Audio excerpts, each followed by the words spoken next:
and the the technologies between the voter registration apparatuses and then the um, on election day, like the poll pads and the tabulator machines and the printers, they are all and can be centrally controlled from somebody that is 1,000 miles away that you don't know exists, and they can update your voter registration and switch you from an active registered voter who's standing in line next to vote on election day, um, right before you walk up to cast your vote.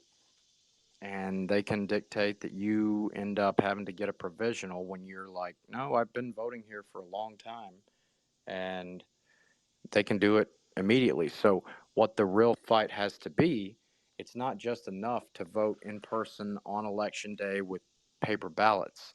Like, the first step has to be restoring the integrity of the voter rolls within each of these states. You know, any state that has had one of these third party vendors. And then the second step is removing all of the digital apparatus, like the machines, Didn't the did, whole thing. didn't the GOP do that? Didn't the GOP do that in like Wisconsin or Minnesota? Didn't they get like 400,000 people removed off the rolls who were dead or had relocated, and then right before the election, some judge restored them, and the GOP it took like years to get these rolls cleaned up, Yeah, Dana and then Nessel boom, and overnight the judge put them back on the yeah, rolls. Dana Nessel, like it was 25,000 dead people, and Dana Nessel didn't want them taken off the rolls, and so they sued. And you finally saw maybe 2 weeks ago, or maybe a week and a half ago, Dana Nessel finally conceded that yes, there were 8 to 10,000 fraudulent votes in the 2020 election. And if they're conceding 8 to 10,000, you know it's probably 80 to 100,000. And what we did, we got into their network and I'll share it so I don't sound like a crazy person, but we ran forensics on their network and we found within the Michigan.gov website and the Michigan.secretary-of-state.gov website and the Michigan Attorney General's website, we found the vulnerabilities and the exploits, and they didn't really care about hiding them too well because, like, two of them were literally called. I think one was Michigan Voter Hack. The other one was literally "Tis the season to hack Michigan elections." I swear to God, I'm not kidding you. And I'll grab that. We've got the metadata. We know we ran the Alien Vault OTX like pulse report. And OTX is basically it's like a watchdog. It's a Microsoft platform, and whenever they detect not just vulnerabilities but exploits, like someone has taken advantage of a vulnerability in a system, it generates a pulse report. And the entire Michigan.gov website was basically one big pulse report. I'll grab that real quick. How about Jill Stein when she had the audit in 2016 in Wayne County, right? And I think Hillary was involved in that. And then they stopped the audit. And it's my understanding they stopped the audit because they were losing votes and Trump was picking up votes. And the only reason she was doing the audit was because she didn't get enough votes to qualify for federal funding for the next election. But then once they started uncovering all these dead voters, they called off the audit. So I've tagged her multiple times over the last like 6, 7 years. She lives up in Concord, Massachusetts, Lexington, Concord, Massachusetts. She lives near a friend of mine. I keep telling my friend to go knock on her door and ask her why she called off the audit, but he won't do it. I told him next time I come visit him, I'm knocking on her door.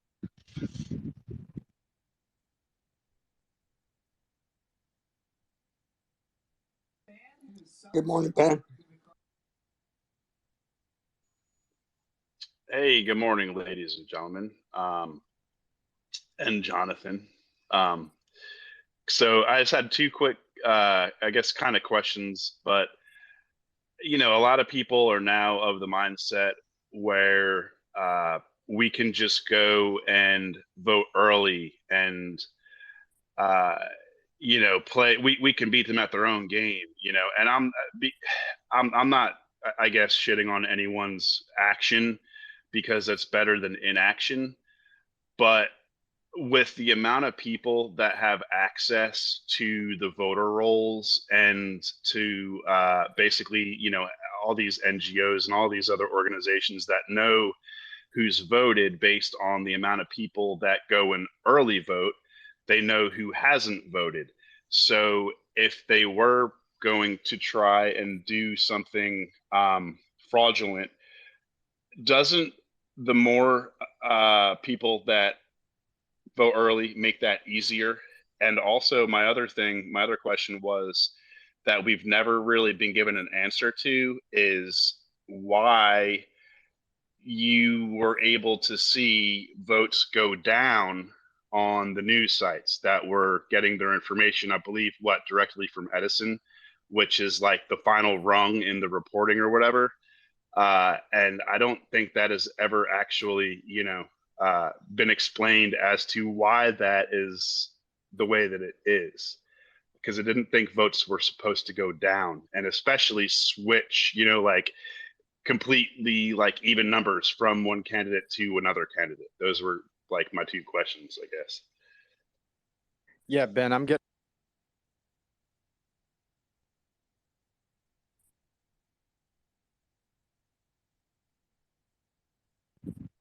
Did he disappear? What happened to him? I think he muted himself on accident.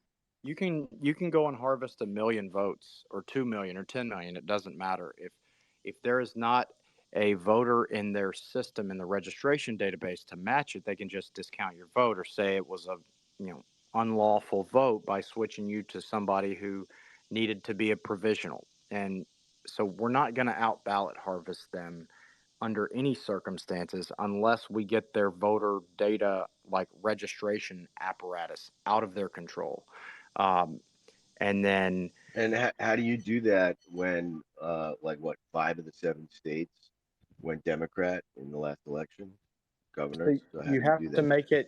make it a crime scene and a threat to national security, which it clearly is. And that's So one of what? So the. get Garland Merrick's going to do that. Who's going to do that? I The was gonna AGs in say those states.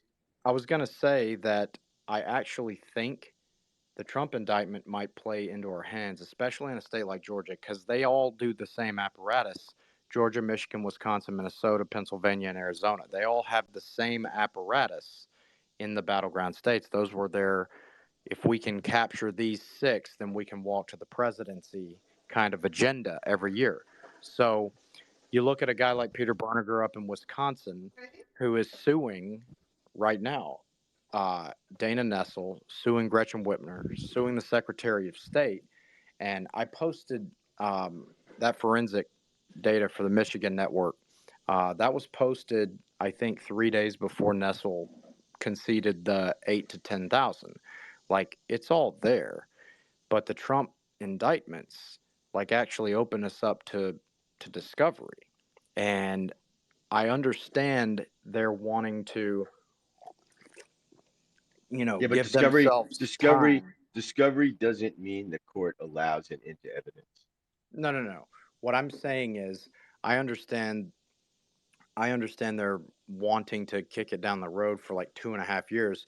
This is what I don't understand is that the attorneys for Donald Trump are approaching it like it's an in a vacuum criminal case. So they're approaching it like there's no sense of urgency, like the country doesn't hang in the balance, like there isn't, necessary measures that have to be met so that Because we can his ensure. lawyers suck. He needs to open up the fucking piggy bank and start I getting don't better lawyers. understand why all of our best people continuously seem to be surrounded by morons. It's like, are they all feds that are Because their friends? he's being a cheap fuck, and he thinks he can win in the court of public opinion, and he can't. He needs to open up the fucking piggy bank, Well, he sell can a win in the building. court Yeah, of public opinion. He's not going to win in the court of like media opinion, but I mean that doesn't and represent they the public. control public opinion. Well, consider something. I think Jonathan pointed at something interesting. And when I look at the difference between Jack Smith's indictments and Fani Willis's indictments, I think she screwed the pooch. She's going to wind up, and anyone can correct me if I'm wrong, her hope to indict everybody, indict the whole process, and write it all into this giant, idiotic copy paste pasta indictment may come back to haunt them, right? Like you guys are arguing, like what's going to get admitted into evidence, or like what will we learn in discovery. But it seems to me if that case went to trial, you'd find out everything she's indicting is largely she's indicting the process. Yeah, she's indicting Trump for asking people to watch television and see what's going on. It's like the indictments themselves, they're they're just they're an indictment on the legal system and how serious or unserious, I should say, these people really are. They're communists, and so it doesn't Well, matter. they've criminalized free speech. You can't. And dissent, yeah, First for Amendment sure. is obliterated. The First You're Amendment is absolutely right. obliterated. Absolutely right, Yellow. Um, and it's a sad state, but that's why this is like this is the last castle. It's a battle that we can't afford to lose, and it's one that I wake up every day. And my primary career is finance. You know, I've been in finance for about 11 years, and it's what I love doing. But I can't not spend every day on this because we don't have a day to waste. And I don't think we have until the 2024 elections either. We have maybe 8 to 9 months to not start on meaningful action, but get meaningful action accomplished and get it done and resolved. And so it's one of those things where I've been fortunate to get connected with some great people. I was at the um, cyber event in Missouri last week and got connected with some, you know, tremendous people all over the country that are fighting for, the same things that we are, that you'd never know their names because they don't have huge platforms, but they know what's at stake and they understand what's really going on. And so it's hard for me to wake up every day and turn my mind off of anything other than this because it's existential and we have less than a year. Yeah, I want to urge everybody that's listening to follow Jonathan and pay attention, because not many of us have the skills to do this research, and the problem that he's fighting is enormous, right? We need like 1,000 Jonathans to develop the evidence we would need to overturn this system. So give Jonathan a follow and pay attention to his work. Yeah, thank you, Samuel. You're way too kind. But there's a lot of great people out there. There's tons and tons that you've never heard of. Like I said, follow Marley Hovick in New York. She runs New York Citizens Audit. Follow Peter Berniger in Wisconsin. Follow Miss Marissa Hanson in Texas. Follow Kevin Moncla in Texas. He's somebody that I work closely with on the Arizona stuff and on Georgia stuff. Follow Clay Parikh, my fellow Huntsville Alabamian who was the expert witness for Carrie Lake in her lawsuit. Chris Hunter is my lead forensics researcher. He's fantastic. There's so many people you've never heard of that really give a shit and are we're not. The curse of knowing what's at stake means the curse of putting your day job aside and being willing to eat ramen noodles and whatever and scrape and scrounge. It is what it is. But the fight is worth it. So because it's gonna tell us what we leave to our kids and grandkids. And if we lose this fight, our kids and grandkids are gonna be theirs. Let's call it what it is. I just got a pit in my stomach, guys. Hey, buddy, I hate to ask you to do this. Any way you could put those names? Can you DM me with those names and stuff like that so I can make sure I follow those things? So I will reply. I'll put it in the reply in one of the messages that I posted in the Jumbotron to make it easy for everybody, if that's okay. Excellent, excellent, excellent.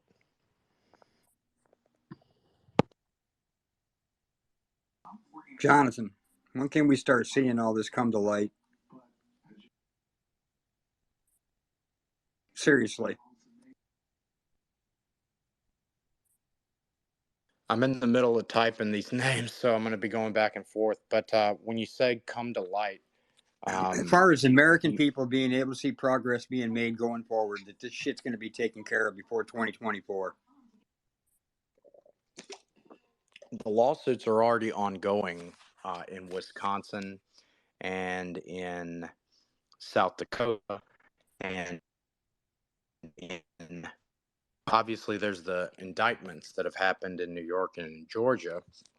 Um, those are criminal indictments, so those are kind of like not at our, you know, we can't determine the rate at which those happen, but um, there's lawsuits ongoing already in multiple states. Virginia has criminal investigations going on for a lot of the people that helped set up this apparatus. We're doing a lot of work in Michigan as well. We're going after people in Colorado that are, attacking Tina Peters. So I can't I can only tell you that we are working relentlessly. It's a seven days a week thing, but the shitty thing about it is attorneys cost money, buddy, and they have an apparatus that's on their side that is expressly built for the purposes of extorting any attorney that represents our side and getting them disbarred and going after them.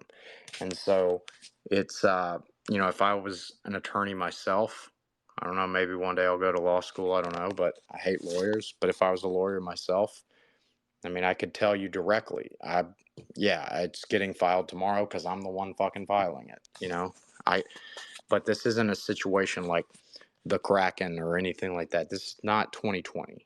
This is not a situation where people are holed up in remote locations with this, ooh, I know something you don't know, and everybody else is wrong. And I'm like, that's not what this is. Like, people are working together and genuinely just, they don't give a shit about who gets the credit. They don't give a shit about, you know, or at least the ones that are working the hardest on it. And that's great to see. And whenever we get information, we put it out in the Twitter space, and then we turn right back around and write an executive summary that can be submitted into evidence, which is something that I'm working on right now for South Dakota and for Georgia. And it's designed to do two things: obviously, be legally admissible in court, but also to maintain constant pressure on these assholes and make them know that pushback isn't coming, it's already here. And we're going to not only reclaim the space, we're going to reclaim the narrative while we do it. You guys familiar with Newsmax, right? There's a cat on there named Chris Salcedo, another one by the name of Higby, I think. Man, if you any way you could get this information to those two, they would blow Newsmax up.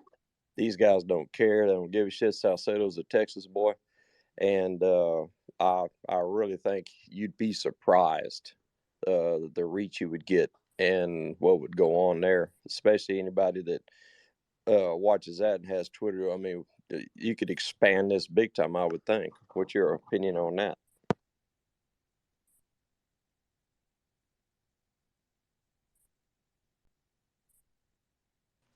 Sorry, yeah, like I said, I'm going back and forth between typing those names, but so at the event, like I've been fortunate to connect with some larger media personalities.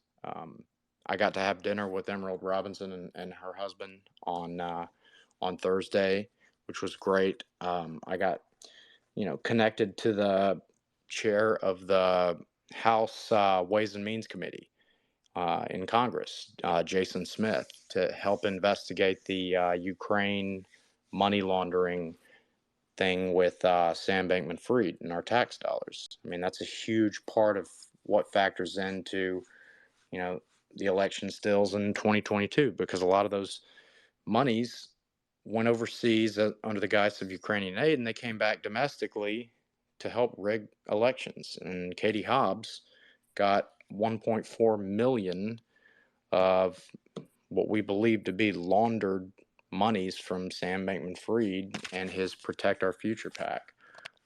We have all the documents for it, but it's there's a very small contingent, unfortunately, people in Washington and people within state and local governments that really want to get things done. A lot of them want to, create news clippings for fundraising, but we're just trying to find out who are the people that want to get things done. And I got a chance to spend some time with Kurt Olson, who is Kerry Lake's attorney. And who's Donald Trump's attorney and Mike Lindell's attorney, this past week. And I got to rub elbows with the people that can actually move the needle, which is all that matters to me. I don't care about platform. I don't care about recognition. I care about meaningful action that's going to result in meaningful results, if you will. I mean, I'm not if I thought for a second that it was all fruitless or was going to be all for naught or wasn't going to go anywhere, or I was just spinning my wheels, then I wouldn't be doing what I'm doing. I know tons of other people wouldn't be doing as well. But yeah, this is not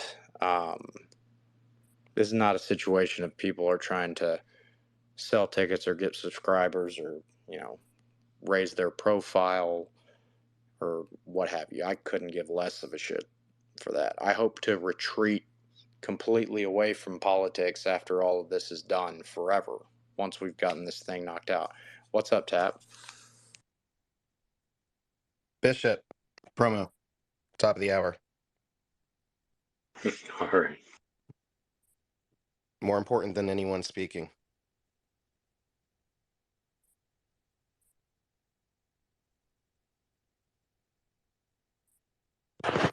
Hey, Jonathan, say this is PO Texan. Will you follow me back, man? So I can DM with you? Absolutely. Let's see. I'm the one in the hat. Yeah, PO Texans. See, one of the things that we were focused on the last few weeks was getting the CIA and Planned Parenthood and Dade Phelan's mob off of AG Paxton's ass. And we put some stuff out about what they were doing in their coordination to try to get AG Paxton removed just because he had made some moves on election integrity and because he called Dade's drunk ass out for being a lush on the floor, which he clearly was hammered. But yeah, that doesn't fly well in the GOP establishment in Texas, apparently. But it turns out Dade Phelan's uncle or cousin, I can't remember, John Phelan, he manages the money for Michael Dell, and he has an organization called Third Option. I don't know if I mentioned this. I might have.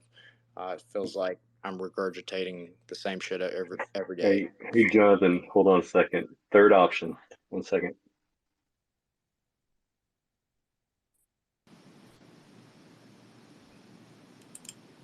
What's the name of the guy Have you who heard about manages the Punch Dell's Bowls money? Town Square? Everyone's tuning in every Monday to Friday, 8 a.m. to 11 a.m. Eastern. It's the talk of the town on Exaspaces 2.0. Truly, it's a can't miss event. All right, now let's get back to the action. Enjoy the show, folks. It's something special. Ding.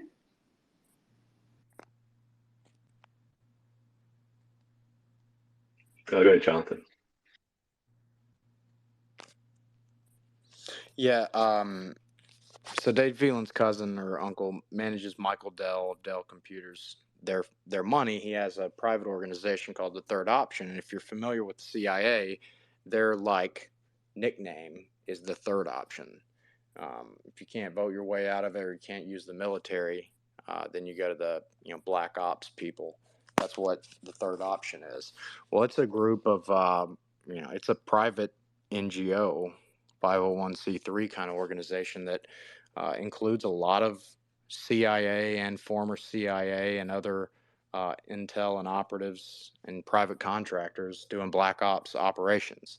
And it's his organization. And he's also a huge donor to SMU.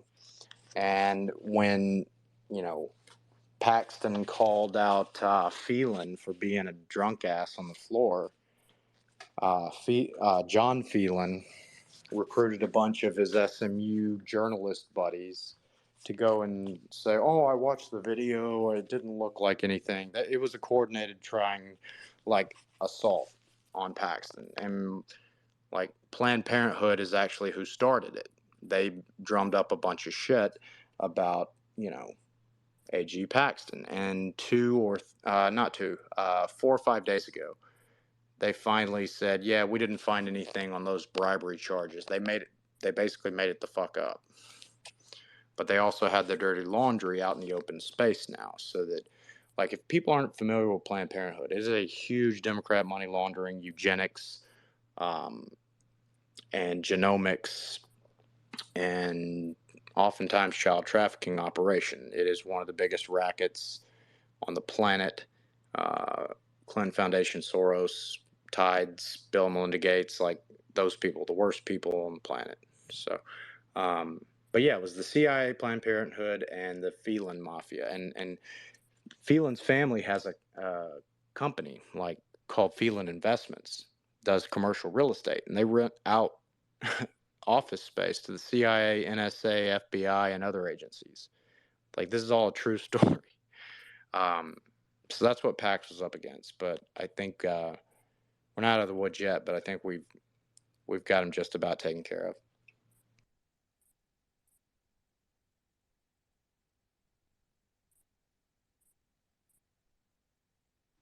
Good morning, Tom.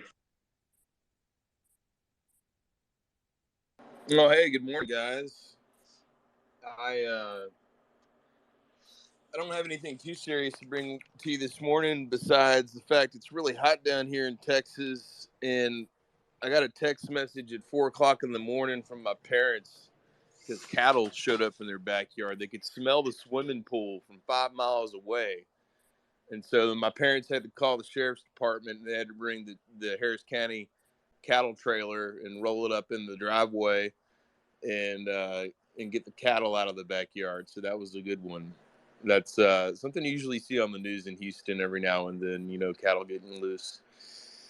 But yeah, Jonathan brings up a lot of good points about old Dade Phelan and the cabal of people that were trying to take down Ken Paxton and how a lot of it's fallen apart. And I'll even mention that Dan Patrick tried to pick up a guy. Technically, when you go through an impeachment process, the lieutenant governor has the ability to appoint somebody to more or less kind of be his liaison or kind of represent him a little bit. And Dan Patrick appointed this guy from Houston that everybody thought was going to be good, I guess, or he thought it was going to be a good representation. Well, he appoints the guy to the position, and the guy immediately sends him a letter and says, no way, no how, I'm out of this. And so to me, that's actually shows that Ken Paxton has a good case here, because if this was like some kind of slam dunk case against him, this guy particularly that had been chosen wasn't exactly a hardcore right winger. He was more of a moderate, and I think he had donated to some Democrats in the past. And so if that guy wasn't signing up to take that job, there's a list of reasons why. And I can only imagine that he didn't want to be caught up in what's going to be a really sticky situation. But September 5th is when it all starts. And, I can't tell you exactly what's going to happen, but I think Ken's got a really good chance of coming out unscathed. And, I don't think this is anything super serious where they're going to pin him down and this, here's a smoking gun and you did it, and you can't handle the truth. No, we're not going to have anything like that. It's going to be a completely just separate situation, different situation, much more easy for people to see what evidence is allowed in the Senate trial versus the House hearing as well. The House hearing, they had all these depositions that were signed in by attorneys, and there was no sworn testimony. There were no witnesses brought up in front of anyone. So guess what? All that crap, all everything that I just mentioned, all these depositions where they interviewed witness after witness after witness, none of that can be submitted as evidence inside the Senate trial. So this is just goes to show you how much bullshit they cooked up to try to get Ken And by the way, all those depositions weren't available until 72 hours before the House hearing, the House impeachment hearing. So the amount of information that was cooked up at the last second to try to frame this man is mind blowing.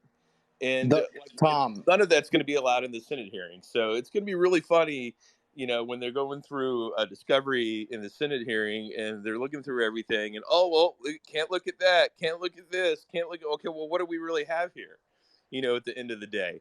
Because they're so corrupt. And it's mind-blowingly disgusting how evil these people are. And I'm pissed off to hell that these people were ever allowed to have power in Texas. And just makes me want to fight like crazy to get these people out of here. Just Yeah. by way of a bit of context for anybody in the town square that doesn't know who we're talking about, his name is Ken Paxton. He's the Attorney General in Texas. And you want to know about him because he's one of the few attorney generals in 2020 who stood up in the storm and took a case from his state and tried to make a case against what was going on in the election. I thought he had an interesting case, actually. And I'm here's very something that disappointed. gets me, Sam and Tom, is that how many people on our side, seemingly on the right, are immediately quick to assume, oh yeah, well he's done, like, look at all this. Look, dipshit, who told you that? Oh, they did? Okay, yeah. Consider the source. At what point do you say, okay, these fucking retards have lied to me for the last 4.5 years, pardon my French, but why is it our side that always immediately, the few people that we actually have on our side with balls, nobody stands up for them and says, hey, there might be this humongous clandestine intelligence apparatus behind the scenes that is trying to take all of our people out of government so that we no longer matter in government. Ever consider that? Political survival, man. Bottom line, not the country, not the state, but political survival's a bottom effing line. Yeah, they're looking out for themselves here, and it's very clear and obvious. And what blows my mind is these people that are in quote conservative media in Texas that are unwilling to stand up for this guy. They go, well, I don't know, he might be guilty. I'm just going to keep my mouth shut. It's like, Read the really? indictment, Tom. Yeah. Read these nuts. Yeah, or oh, you don't think he was guilty of anything? Oh, you don't you think cheating on your wife is okay? Whoa, pump the brakes here. Since when is cheating on your wife an impeachable offense in Texas? Seriously, these morally righteous litmus tests on your morals. Oh, you better not, cheat on your wife, blah, blah, blah. Listen, I agree. You shouldn't cheat on your wife. All right. I go to church every Sunday. I don't think it's a good idea. Is that an impeachable offense? I'm sorry, whoever you are that runs whatever shit rag in Texas. The only one I know that's standing up for Ken Paxton right now is Texas Scorecard. Period. End of story.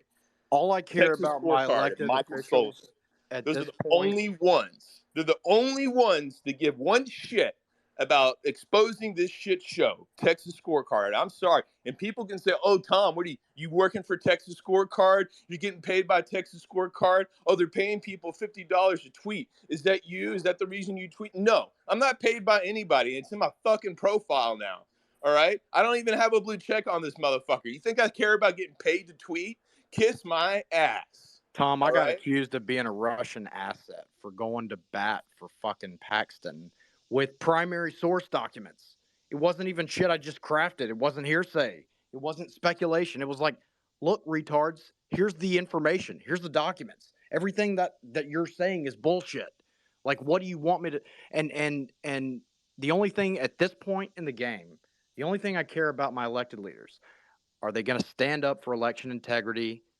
Are they going to defend Donald Trump on this clearly partisan, communistic, like, lawfare apparatus? And are they going to protect our kids?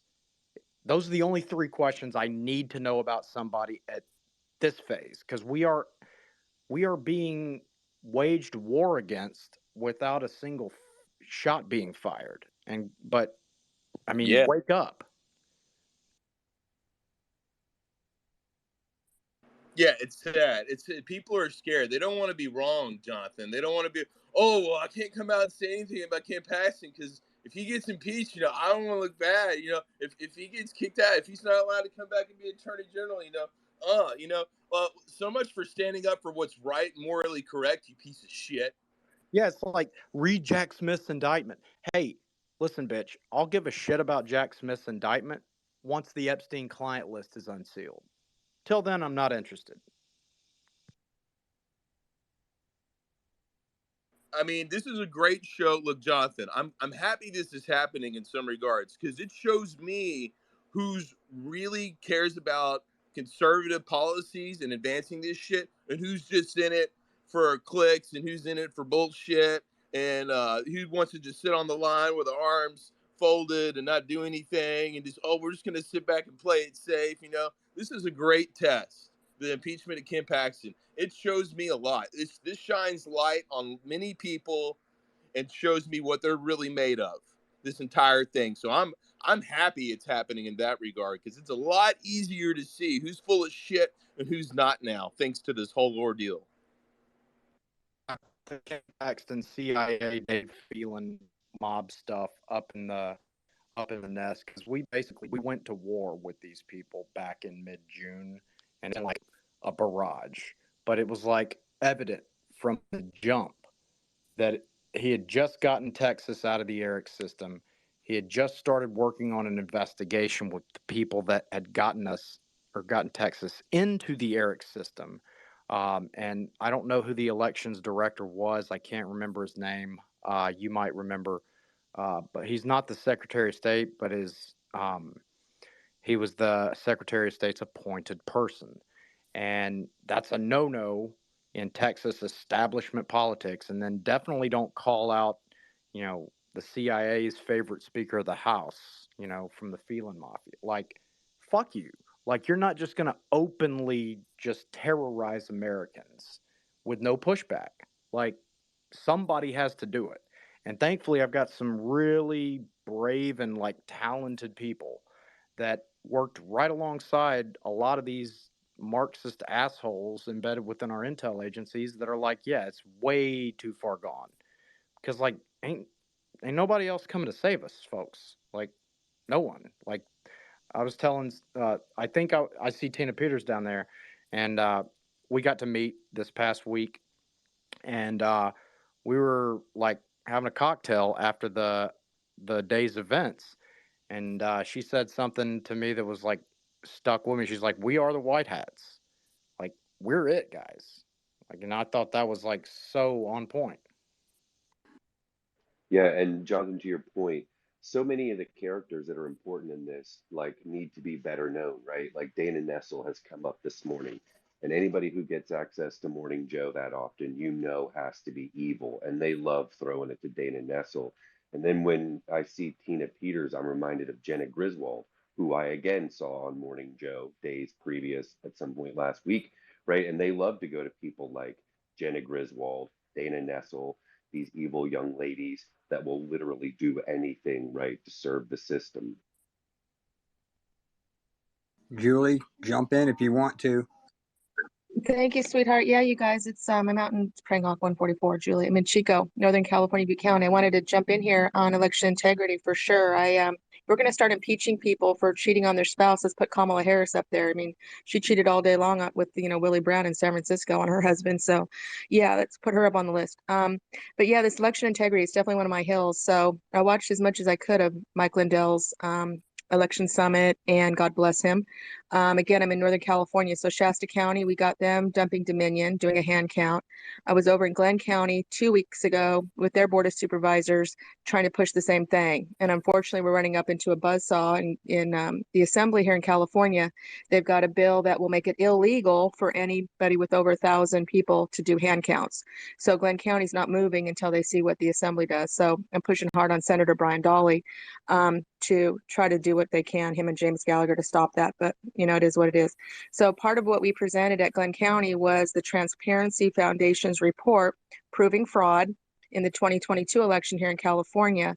And one of the big recommendations they've got for 2024, since we're kind of stuck with the system and with the, mail out everybody a ballot, et cetera, is to vote early. So they've got a SAFE initiative, S as in Sam, A F is in Frank, E.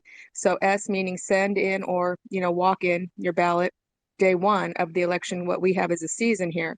So in California, we moved our primary from June to March. We know Newsom's going to probably be there because they want to be Super Tuesday, March 5th. But our actual vote, the election actually opens February 24th. So you can walk in to a voting center on February 24th. So that's the whole thing. Get your vote in on February 24th, walk it in. And then the A is audit. Make sure by, let's say March 1st that the vote's counted appropriately. And then you can get a provisional ballot if something went wrong. And that way by March 5th, your vote's secure. And then everybody go be a poll worker. I'm going to be when I signed up so that we examine every single ballot being adjudicated from February 24th through 30 days after. I was certified for the 2021 recall for Newsom, and we lost it ourselves. We let that one go because we tried to show up on the day of, and we didn't show up. And so we lost that recall and we had him dead to rights. So yeah, I'm big on this whole vote early initiative, and I'm fighting a big buzzsaw with a lot of GOP members who think, well, we got to stand our ground and walk in on day of. Well, then we'll keep losing and losing and losing.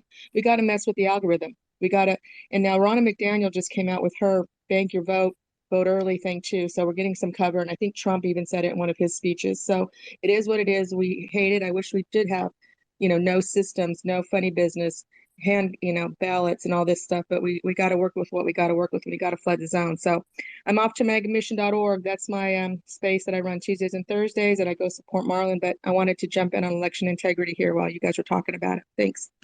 Hey, good morning. This is Tina Peters.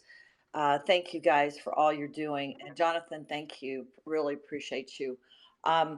Here's the thing. I don't agree with vote early because of what I've seen that they do. And then when you show up at the polling place, your voting place, they give you a provisional ballot. And I know from experience, they count the other ballot first, the first one that shows up. So you need to call the police. If you show up with your ballot, don't give it to them. Tell them you want to vote. If they say you've already voted, you need to call law enforcement. So that's my take on that. But I'm getting ready to get on Emerald Robinson, so I only have a couple minutes. But I wanted to just tell you that Judge Choate, who is the director of elections in Colorado under Jenna Griswold, is the one that is on the board of Eric, and of course they love Eric. And even though they came in, the Center for Law and Justice came in and made them clean up the voter rolls, it didn't make any difference.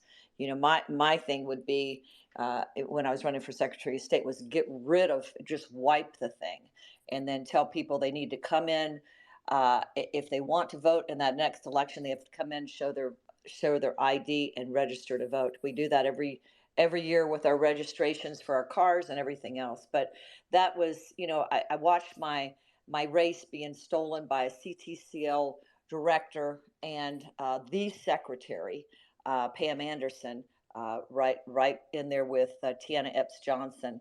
That was my opponent, supposedly, to hand it over to Jenna Griswold.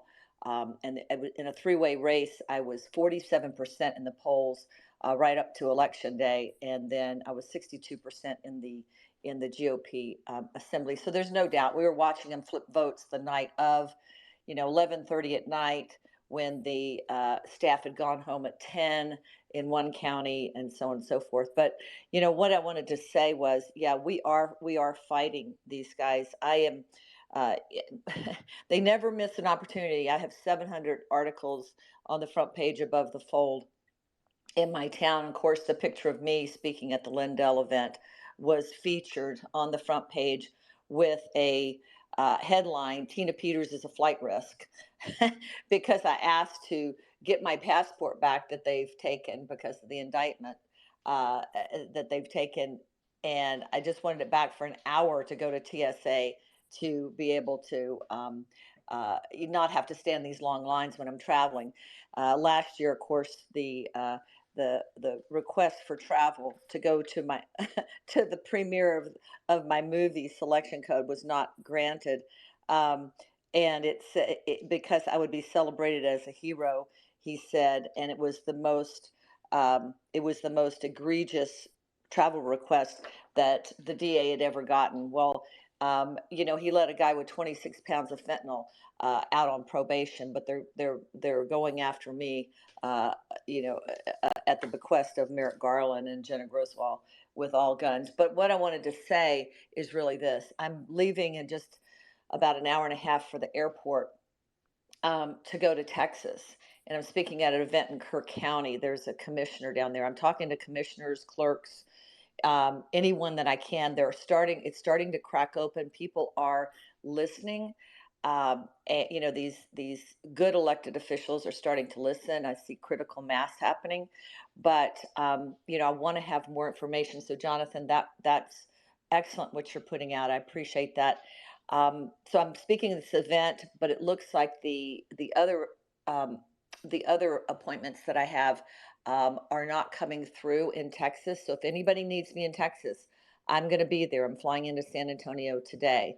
And if you get me to where you want me to go, I will go speak to people. And then I'm going to be speaking at the Clay Clark event on Saturday. So I'm flying on the 24th to Las Vegas. So anybody that you have in Nevada or Texas, I've been going to Arizona. I'll be with Carrie Lake September 17th for the beginning of Constitution Week to speak.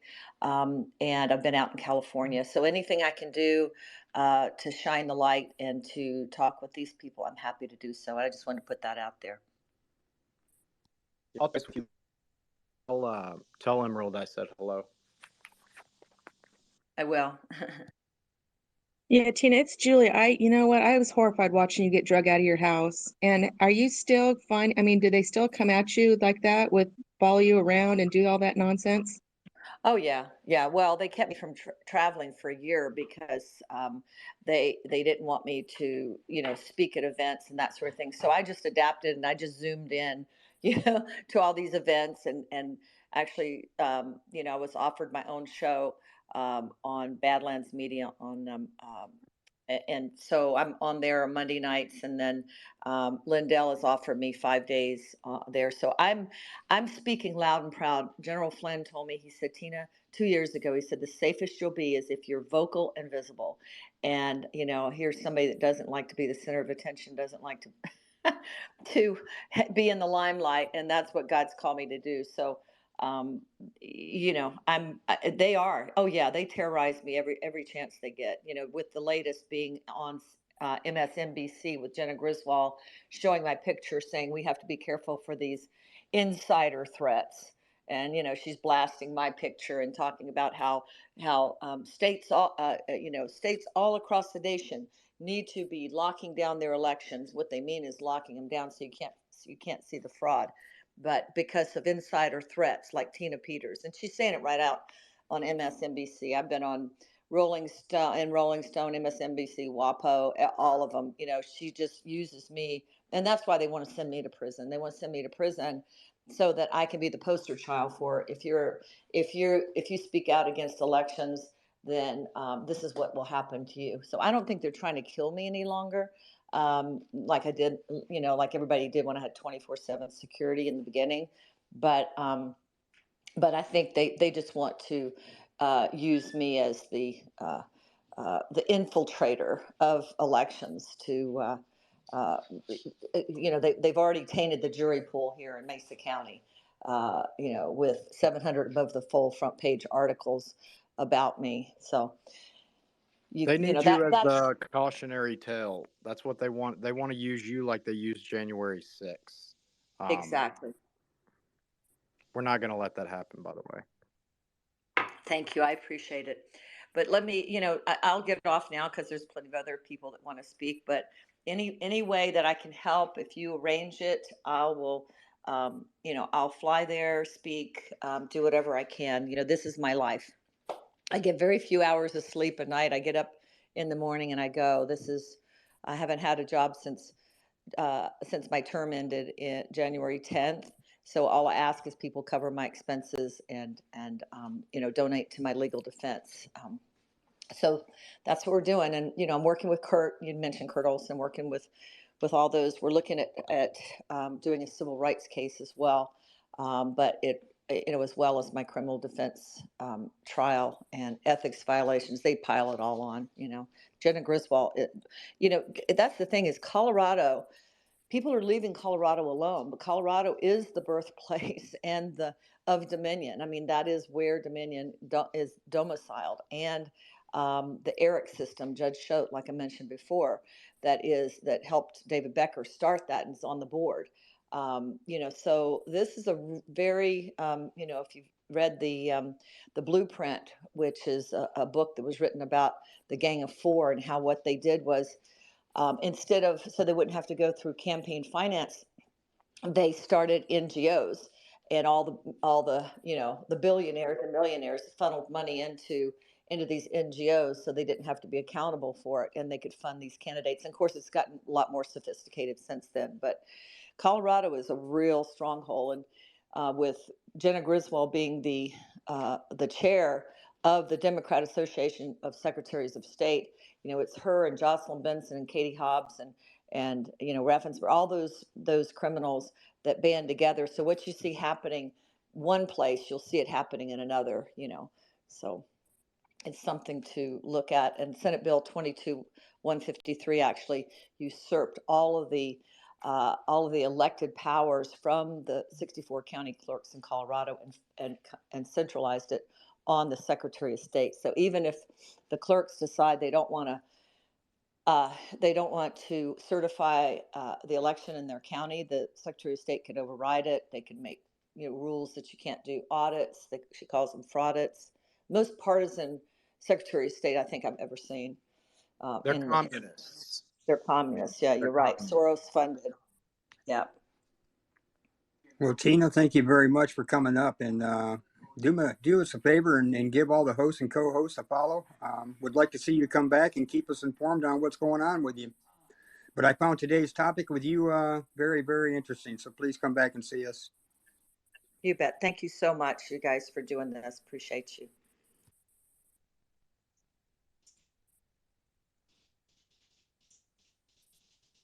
I didn't see who was next, Jeff. Did you? It's Tom. Hey, yeah, I was gonna just say she sounds like she fell into a whole pile of it over there, and we do have to stand up for her. Jonathan chimed in on that, but that was the point I wanted to make: is don't let these people get beaten up by the system, because this is all political, and we have to support these people. If you want to support the party, this is what it's really all about. This is straight up warfare. Okay, this is lawfare. And they use the state for their attorneys. That means the taxpayers paying their bill. And there's unlimited funds to do this with. They will throw the kitchen sink at you if they want to get rid of you. And look, who knows? Maybe the one day they'll throw it at me, and I'll be that person saying, "Hey guys, they came for me. I need help now. It's all over with. You got to help me get the hell out of here before they kill me." I mean. That's what I picture one day. They just haven't gotten that far with me yet. They got other fish to fry. I'm way down the line. Yeah, when I went to the thing last week, one of my goals was to meet, 2 or 3 people, and she was one of those top 2. And so I didn't know she was, going to be there at the same time I was. It just so happened I ran across her. I got introduced to her, and she's somebody that we got to stand up for, because they are trying to make an example out of her that they can use as kind of a symbol of don't challenge elections against, dear leader, because our democracy or some communist secular bullshit. And we're in 2 wars right now. We're in an informational war and a psychological one. And the power of defending people and overcoming is really a guerrilla tactic. Not only can you take what they had planned to be their example or their trophy or their cautionary tale, not only can you take that from them, but then you can turn it back against them. And so it's like they lose twice. And it's very important for people to understand that, because that's a large part that goes into recapturing the Overton window and the psychological battlefield that we've spent the last 4 or 5 years conceding to these people slowly And gradually, we're being eroded. Normalcy is being eroded out of existence. And that's why it's imperative that we not only stop it, but we reclaim it.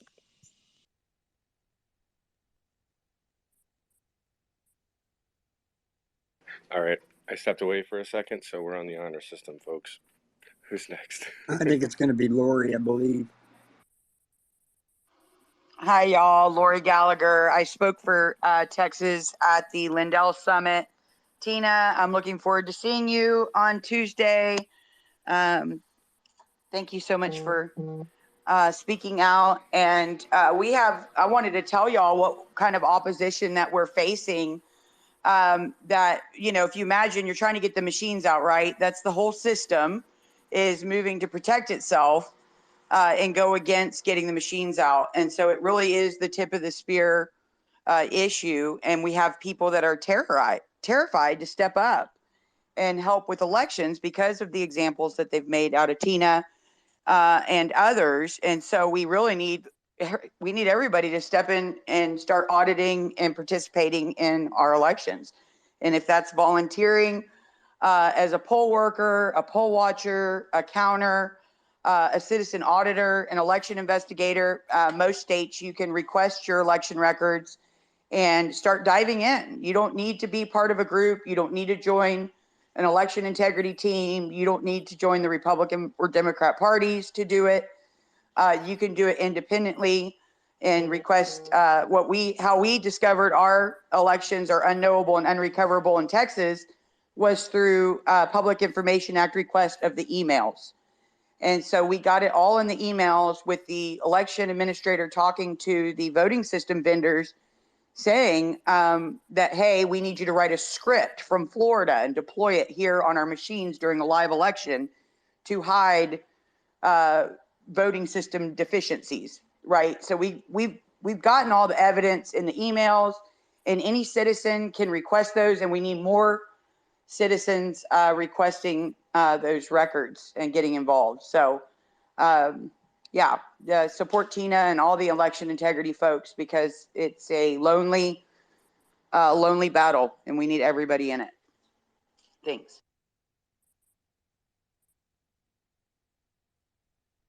I'm going to go with AC. I think one thing we all need to actually remember is a lot of this is not Democrat, Republican.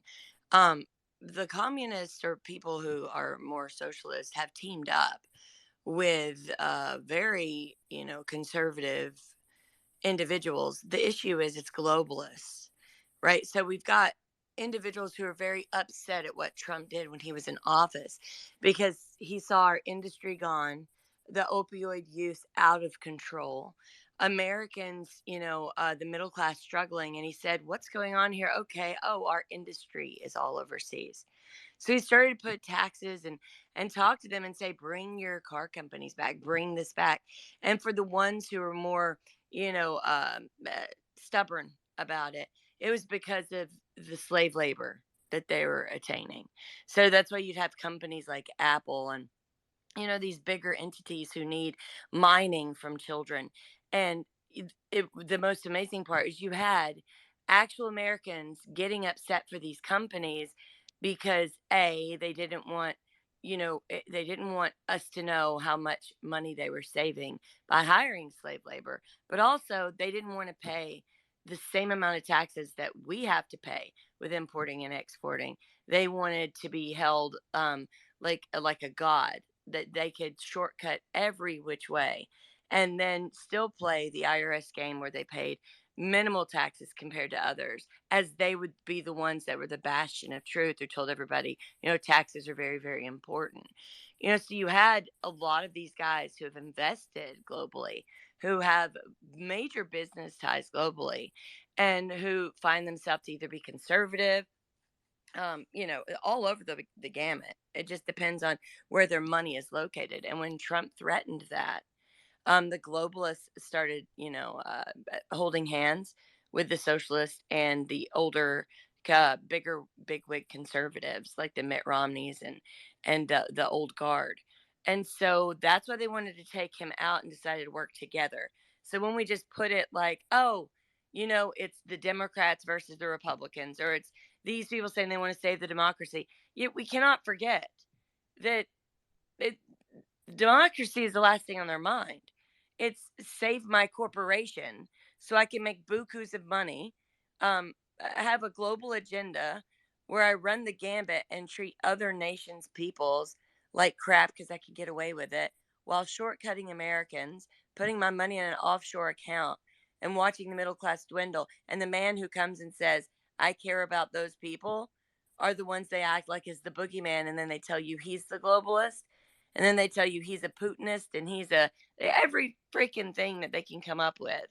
And I mean, we should be absolutely embarrassed. But people will chalk it up to it being Republican and Democrat in the fight, and they'll put people who supported the Lincoln Project's ideas, people who absolutely abhorred Donald Trump, just as long as they have an R beside their name. When we need to get those old fuddy duddies out of the party because they want to turn us globalist because their money and their assets. That's what's more important to them. And these are the old guys who got so chicken they wanted little kids vaccinated that they would never meet and that could never even get them sick. And they don't care. They just want to live and they want to make their money, and damn everybody else, damn the science, damn actually what's happening. And they're willing to do it over and over again because they find that Trump affects their pocketbook because they're money whores. We're dealing with money whores. Thanks, AC. And I agree. Lewis, I believe you're next, and then PO'd, and then Samuel. Hey, thanks everybody for allowing me into the space and for giving me this opportunity to speak. I wanted to build a little bit off of that conversation right now. I think that she hit it right. AC, you hit it right on the head as far as like globalism and how that affects people's decision making, their money. So I don't know if a lot of people are aware of this, but the way that this filters down from like globalists, like the World Economic Forum, right? It comes down into your local community through, it's called economic development. And every one of our cities has an economic development agency. Now, the Economic Development Agency, that's kind of where all of the non-governmental organizations and nonprofits, that's their little world, that's their little bubble where they get together and they make this agenda, and they basically, like, if you're a business owner, right? If you're outside of this group, then your business is going to suffer. This is how the rubber meets the road. You'll have organizations like the Big Top organization, for example, Aspen Institute, and I'm mentioning them because I think this is a really easy, good point of attack. If we're going to look at securing the elections, I think one of the major things that we've got to do is we've got to recognize the roles that non-governmental organizations play. We got to recognize, look, their activity is illegal if it's partisan. That's a big no-no. And these people like the Zuckerbucks, there's so many countless organizations that are existing. They're operating in the space of being partisan, but they're not being called on it. If we started to call on it, if you were to go and just think of any organization, whether it's like Move On, any one of these 501c3s, right? And see, are they being partisan or nonpartisan? And I think if you can just catch that, Aspen Institute, I'm just going to go there because they're a big one. And they represent all of the Fortune 500. They have a lot of people that work within the government, state departments, et cetera, right? There is no way that they could claim to be a 501c3. And so I think as of right now, they're already on the hook. The point is it's got to be two things. Look, if the public is not aware, and if these words are not part of the public vernacular, right, and people aren't talking about it, then it's all for nothing. And so I think Jonathan was saying we are both in a information war and a psyop war, and we have to get people to recognize it. They have to be able to see it and say, aha. I think I'll land it here just with this thought of economic development, the non-governmental organizations, and this little thing. I'll give you guys an example, and I'll post this in the bubble. I have been publishing some articles called Bard Versus. And if you don't know what Bard is, it's like Google's AI. And it's been very useful for me when you can't have this debate with anybody worth the salt on the other side. you're in a weird position because you need to explain these things to people, but you don't want to just seem like you are throwing that out. You need to have for a conversation and for the information to be impactful. There's got to be a back and forth. Bard does that because see, when you use Bard for these things, I'm landing here just that I started this series to kind of break down non-governmental organizations. What are their roles? How do they within each other start to form these like teams that really then makes this orthodoxy, this business group orthodoxy that comes down from the globalists, and it makes it stick in your own community. Economic development, non-governmental organizations, et cetera, et cetera. I'll be covering this on this Bard versus series. Thank you for the opportunity to speak. Thanks, Lewis. That was a lot of data in a short amount of time. I appreciate it. I believe we're on PO Texan, then Samuel. Hey, just want to expand on the follow. Don't just follow the host and co-host. Tina, I appreciate you following me too, so we could DM back and forth. I attended here about a month ago my first Republican get together. I don't even remember what the heck it was called, and another follow up on a Thursday or a week ago. And yeah, it was like a good old boys club, but I happen to know the Republican women's group of our area. I sent her a text that, hey, if you ain't busy, get on this site. You got to get it. And also put in the retweeted the space. If you don't hear it live, at least listen to the recording. But I'd appreciate a follow back so we can talk. It wasn't personal. You bet. Thank It you. wasn't personal, PO'd. It's just I couldn't ask her to follow back 100 people. But if she would like to follow back anybody in this group, please do so. They're all great people. Thank you. Thank you.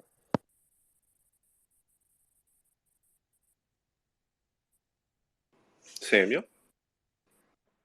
I want to go back to something Jonathan mentioned because it's super important and it's a phrase that maybe a lot of people can't unpack, and it's the Overton window. And what it describes is like what kind of speech is acceptable to the general population. And it's important for us right now, especially as things are so chaotic and lots of definitions are being tossed up in the air. AC pointed at that. She's like, don't rely on Republican Democrat to help you understand someone. It's important for all of us to speak freely, I think, and clearly. Like, I personally believe the government is controlling the weather because they think it's a good idea. I never mention it in public. I shouldn't have mentioned it just now, but I do talk to people about pollution, right? Like, we should worry about like like stuff we know we're dumping into the atmosphere that we shouldn't. I don't say like, hey, there's a small group of people who are controlling the weather and it sucks, because nobody will listen to me. And a conversation like this, notice if you go around and speak to people about these election issues, it's very easy for them to just come back with the good old conspiracy theory labelists, right? Like, oh, you believe someone, that there's problems with our voting system. Yes, I do, right? And notice when you use phrases like there are problems with our voting systems and we should continue to make our voting systems better every day, it's hard for somebody to argue against you. And that helps shift this Overton window to so that what we want to say is now acceptable in polite society. And most of the people in this room kind of know, I'm guessing, that you have a lot of ideas you don't feel like are acceptable in polite society. And we have to continuously seek ways to get them into the discourse. Also, it's imperative, like to add to what you said, um, it's imperative that when people ask us, you're saying like there's problems, don't mince words, don't walk on eggshells. The moment is such, the urgency of this moment is such that it requires you to express the appropriate urgency that meets it. And if I was talking to somebody in the legislature here in Alabama, and they say to me, so you're telling me there's a problem with the voting miss? No, I'm telling you that it's wholesale capture of our voter data, fully integrated with all of the voting machines that can be controlled from a central location, that can be updated correctly or incorrectly in real time at any point by anybody. And they are using it to completely undermine and eradicate our voices as Alabamians. Like, because what we have to do, like we get really caught up in like worrying about, somebody putting, it's almost like this, like we fear cross-examination thing. And when you have truth on your side, don't shy away from saying, no, it's not just as what you said, because, and I'm not saying that this is incorrect or specifically singling anybody out, like, but if you say something to the effect of there's problems with our machines, that sounds vague, and it doesn't really move the needle. Like, there's no urgency there. If you know for a fact that something is a certain way, then say it exactly like it is.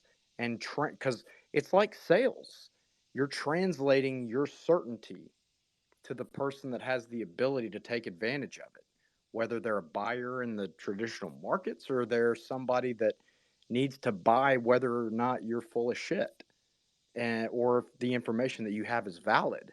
And like, we don't have until the 2024 elections to get this fixed, because there will be probationary periods leading up to the primaries, 30, 60, or 90 days prior to, where no changes can be made. So once we cross that threshold, things are locked in, and your election is going to proceed with the tools and apparatus and infrastructure that's already in place. So, like, we don't need to be thinking about, okay, well, we've got till August of, no, we have May, maybe June of next year, tops. And like, if we don't get it, not in the works to be fixed, but resolved by then, I believe that elections will just be a paper exercise. They'll be a going through the motions. They'll let people show up, at a polling place. It'll be theater. And meanwhile, it'll just be an installation of the people that they carefully need, like in certain areas, to either avoid accountability, gain power or influence or control of certain resources, or put more money in their pockets. And we're talking about an industry, like, elections are a trillions of dollar industry. Like, there's global power at stake. And if you don't think that they know that, and they know exactly where they need people.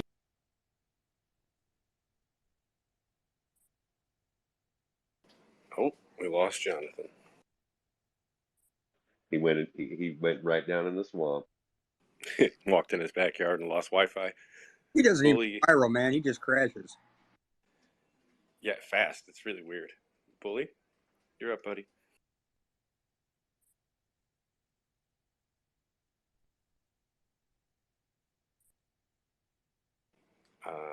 Yellow, can you hear me? Yellow. He might be with the Maybe he wants you to call him Bully. That's how I started. But he might be with the customer. So I'm going to move on to Mr. Tom Slocum here. Yeah, I just wanted to give a little shout out to people that want to try to help fight the system. You can become a volunteer deputy voter registrar in Texas without exposing what political party you're affiliated with. So that's something you can do. Nobody will ever know if you're a Republican or a Democrat, but you can come out and you can help register conservatives, so we can help win elections in Texas. That's one of the best things you can do. I opened up a webpage to do that called TexasVotesNow.com. You can go there, check it out, become a volunteer deputy voter registrar in Texas. Contact me through that webpage, and we're going to start getting organized with events. I've got 2 planned in September. One is September 8th here in Houston at Second Baptist Church. Details coming soon. Another is later in the month in September at a Turning Point USA event that's going to be held in the Woodlands. We're going to try to get a table there, get set up there. Fingers crossed we'll make it happen. But those are 2 things we're looking to do just to help recruit VDVRs and register more at the same time, to increase our possibility of flipping Harris County. And speaking of Harris County, there's breaking news this morning here in the mayoral election race, in the city council race. Tony Busby, who is the attorney for Ken Paxton, one of Ken Paxton's Attorney General Ken Paxton, who's, going through the impeachment process right now that we were talking about earlier, that I'm so passionate about. Tony Busby is one of his attorneys, and Tony had been teasing the idea that he was going to run for office, and he had already run for mayor once and lost against Sylvester Turner. And so we all assumed he was going to jump in the mayor's race. Well, he filed to run for office today, but it was for a city council position. He just did that about 15 minutes ago. And so I don't know which position it is and who his competition is, but he has a relationship with John Whitmer, who's running for mayor. And I imagine he believes John's going to win, and he's going to use a coalition between himself and John to advance their policies. And then Tony Busby will advance his political career that way. So just interesting how Ken Paxton's attorney is all of a sudden, making moves of his own in politics here that look like they're actually good. He finally figured out how to do this, how to crack the code. But John Whitmer, of course, needs to win. And his competition is Sheila Jackson Lee, believe it or not. And so John Whitmer is going to hope that as a Democrat, as the most moderate blue dog senior Democrat in the state Senate right now, that he can somehow win over every Republican vote in Houston, and then all the Democrats that don't want Sheila Jackson Lee to be mayor. And that'll be the coalition that makes John Whitmer the next mayor of Houston. And then if Tony Busby is supporting him in that city council race, and they kind of have things working together and gelling, then maybe Tony can squeak in. And then between the mayor and Tony, they'll have a little power group, and then they'll be able to strong arm some of the other city council members to actually get Houston cleaned up and turned around. So this is interesting.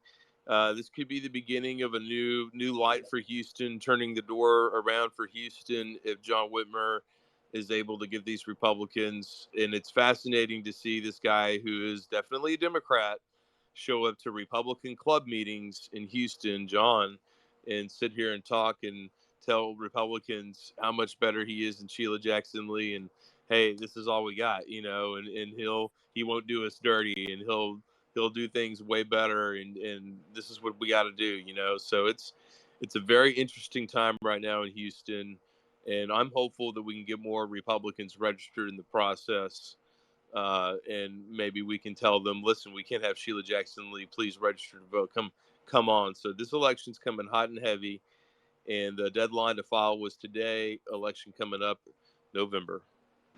Give it a shout out, Bishop.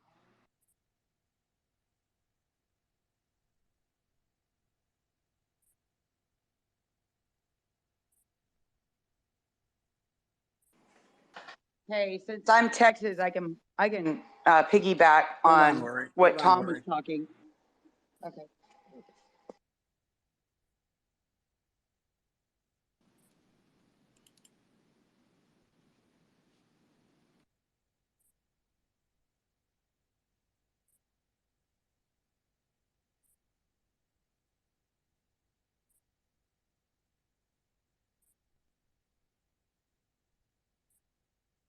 In this transformative road book, the Punchbowl is just a digital gathering place. It's a symbol of our shared aspirations and a reminder that when we run, we can create powerful change. At the punchbowl.space, you will find a tapestry of voice and stories, each one unique, but all contributing to a larger shared narrative. So I implore you not simply ask what our space hosts can do for you, but rather ponder what you can do for our space house.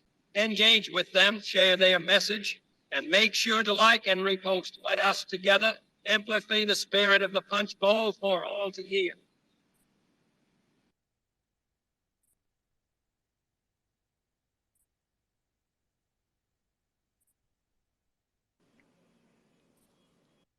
Go ahead, Lori. Hey, y'all. Yeah, Tom, that's fantastic. I'd love to get in more information about your voter registration push. That's amazing. Let's talk criminal. So we went through the Texas Penal Code and found that if an election official, which we probably should define that out, an election official, if they lie about an election matter, if they lie and tell the public that these voting machines preserve the secrecy of the ballot, that these voting machines are safe from unauthorized, undetected access and manipulation, if they lie, if the party lies and says that this system works and operates efficiently, it does what it's supposed to do, it meets EAC standards, if they lie and defraud the people of their constitutional form of government by telling people that this prevents voters from voting on the wrong ballot, that this permits voters to vote for candidates and measures intended for them. If they swear, right? Because you're an election official, you take an oath. You take an oath, you swear that you're going to tell the truth on all election matters. Well, guess what? In the election code, it is a state jail felony for an election official to lie about an election matter. A state jail felony. So when you have county commissioners certifying election results that were generated by fraudulent, illegal voting systems that failed to meet the standards of Texas and US laws, they're committing state jail felonies. When they say these things are secure, these things have been tested, state jail felony. We're talking prison, and we don't have AC in Texas prisons. This is a crime. We have been defrauded of our constitutional form of government, systematically, institutionally defrauded of our constitutional form of government. This is the biggest crime in Texas history. And all of the election officials, and we're gathering a list, are getting criminal complaints filed against them. Everybody that certifies or adopts fraudulent voting systems and defrauds the people of Texas of our constitutional form of government, they're getting criminal complaints filed on them. We've tried to do this civilly. We've tried to file election contests. We've run for all the offices. They're getting criminal complaints, RICO charges, for all the chairmen that have formed an association to protect the illegal, fraudulent electronic voting systems. They're all getting criminal complaints from very credible people. Send that message out there. It's a crime to lie about an election matter. So please do not legitimize fraudulent voting systems that fail to meet 7 out of the 10 required standards of Texas laws. They're insecurable and unauditable, and every candidate that runs is signing up to run a campaign on a fraudulent voting system. And that's a fact. AC, if you want to follow her. Yeah. So we have to remember why they're using lawfare and understand what that means. They use particular word verbiage and they use words as weapons. One thing we need to understand is the reason why they threw out anything in the courtroom that had to do with Dominion machines is because Dominion is not a machine. Okay, so ES&S and Diebold are the machine. The software on one portion of it is no ink, and that's on our poll pad. The software on the machine are multiple different ones depending on who gets the contract in your state. And that would be Dominion or Connect or Hart InterCivic. There's a few more. Here's the problem. When we go and we say, hey, our machines are messed up, and Dominion is, we need to go after Dominion. Dominion can sue you for defamation because you didn't say the Dominion software is susceptible, because people who are overseeing that software are able to adjudicate votes and switch votes. So because that is allowed on their software, we don't find that to be secure enough. That's a good argument. But saying it's a Dominion machine is not a good argument. Talking about the particular software, finding out the loopholes and the problems in that software is something that they can't sue you sue you on because you're not calling them something that they're not. You're not calling them a machine. And then um, they put, and we have to understand the reason why we started calling Dominion a machine is because when people started to complain about their vote, and they noticed a lot of issues going on with scanners and how people were acting when they went to the precinct to vote, and they were putting certain scanners in certain boxes, and they weren't allowing poll watchers to get close. The reason why they started having people who did not want to fix our election saying it's those Dominion machines was so that regular people who are going to push back would start saying Dominion machines. And so they'll actually put the word verbiage out there so that you will hang your own self by using the word verbiage they gave you, which they know is a bunk and they know will never be heard in court. And they do this on purpose. And I think the most egregious thing is our intelligence services are punishing us for our speech right now because they are being told by a small group of people that Americans are not smart enough to understand what they want and to understand who the real enemy is, and they need to be saved from themselves. And meanwhile, that small group is destroying our country, and they use our taxes to pay for the intelligence services paychecks that are allowing them to destroy the very country. So our intelligence services don't seem to be as intelligent as they think they are, to be controlled by a small group of people that are telling them that a regular American who experienced voter fraud, who didn't get their vote, is the bad person. Whereas the people who have come up with these machines and software are are the ones that know the most, except they put their money overseas and they're supporting other countries and putting America last. I don't see that as protecting our country, whatsoever. And actually what makes the software dangerous, all the different types of software, they're now all merging with Microsoft. And guess what? Microsoft has servers all over the world.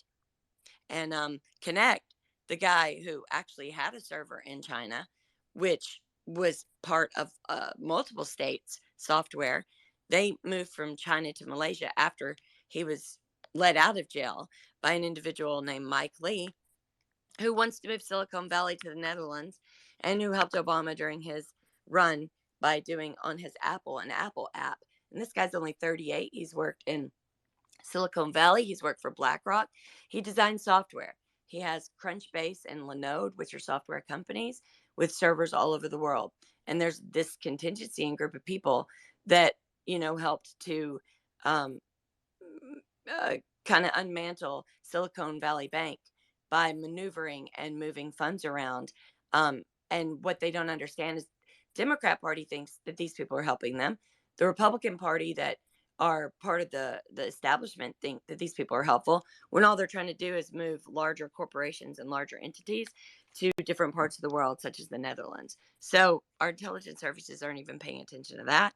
And then lastly, we need to go after the insurance bonds of these people, Lori. So when filing criminal complaints about the ones that aren't listening to the American citizens that do have valid complaints and have proof of those issues, unless your state, now some states actually change their legislation so that you can't go after their elected officials'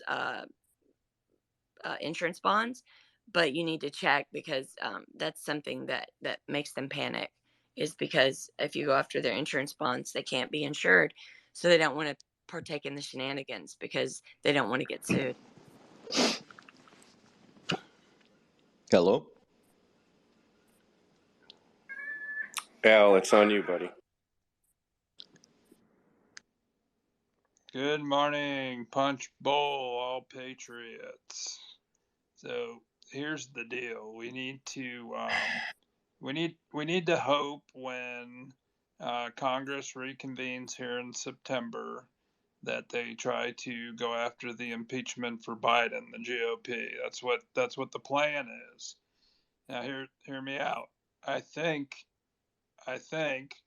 it might actually go through because I think the Democrats are now ready to throw him under the bus. And the reason I say that is because they're getting ready to present who their actual candidate to run for the Democratic Party is going to be.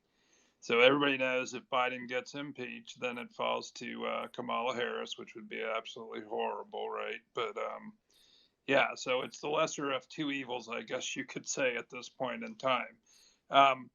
And then what you were talking about, AC, I hate following you because, it's always like a dissertation.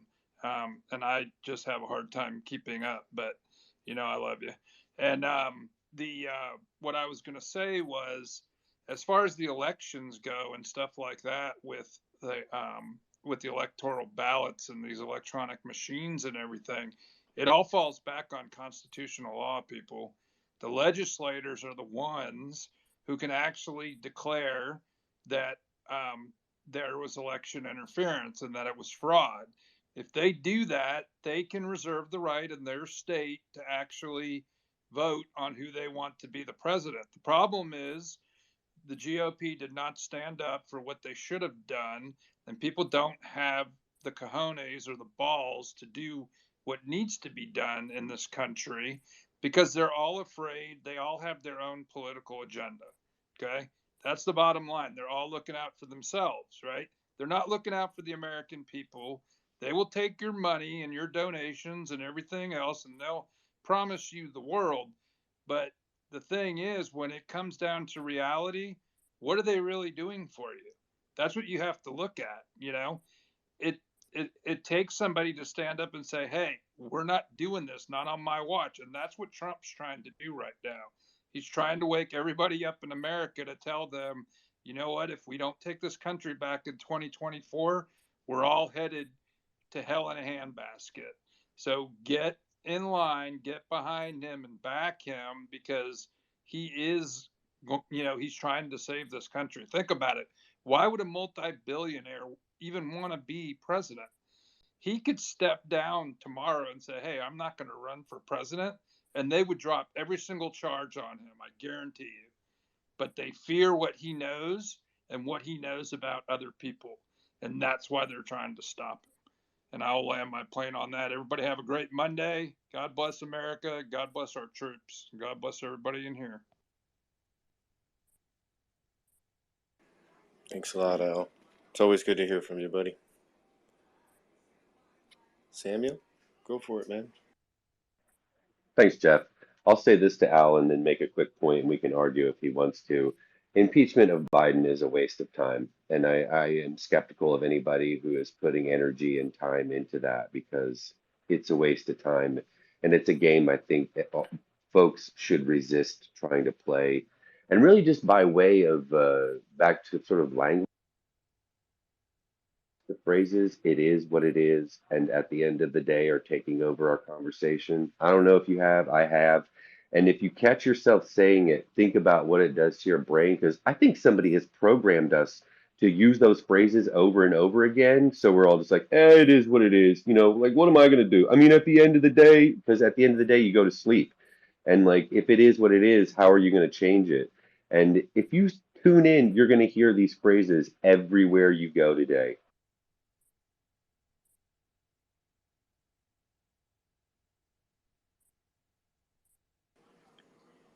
P.O., you're up there, buddy.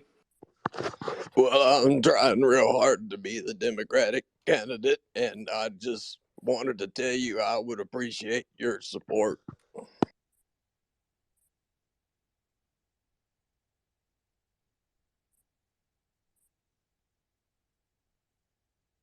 Thanks, Tex. Go for it, Lori. Okay, so I've got backup on the criminal complaints. You have to pay attention at your county commissioner's court. That's where they adopt your voting system. Whether you're in Texas or across the nation, if you get to your board of supervisors, your county commissioner's court, that's where they signed your lockdown orders. That's where you need to get 3 out of the 5 members on that court to be constitutional conservatives that understand the situation that we're in. If you can get the majority vote on your county commissioner's court, they have the power of the purse for the sheriff, for the DA, for the county attorney's office. They're your constitutional representative in a federal system. It is like a little president. In times of emergency, the power transfers to the county and to the constable in your county commissioners court precinct. In Texas, our counties are divided up, most counties, some like Harris are larger and required another commissioner so that there was representation. This is directly related to the voting precinct system of voting. We used to vote in a voting precinct where one voter got one ballot, and you could audit the voting system. You could secure it. Now they've moved the voter into a voting center. And so any voter can receive any ballot at any location, and there's no way to know that the voter actually received the correct ballot. We have all of this documented. We have it peer reviewed by Princeton University, Dr. Andrew Appel. Our current electronic voting systems in Texas, we only use ES&S and HART, are fraudulently conducting our elections. If you're in another state, you have to read your Texas election code and you have to read the penal code. If you are a credible citizen that pays taxes, that has, even if you've had trouble in your life, but you've paid your debt to society, if you're an upstanding citizen, you need to read your election code and your penal code. So I, over the last 2.5 years, have tried every civil remedy. I've petitioned my government at the county and at the state level in every way that in the Attorney General's office, the Secretary of State, we've been petitioning. And we found nobody, everybody's protecting the system. Everybody's lying to cover for the system, because the implications of this is that the last 10 years of elections in Texas are unknowable and unrecoverable. There's no way to know the outcome of any race. There's no way to meaningfully audit our elections. This is 100% proven. We have the evidence to show it. We can show it. We have complaints at the Secretary of State's office.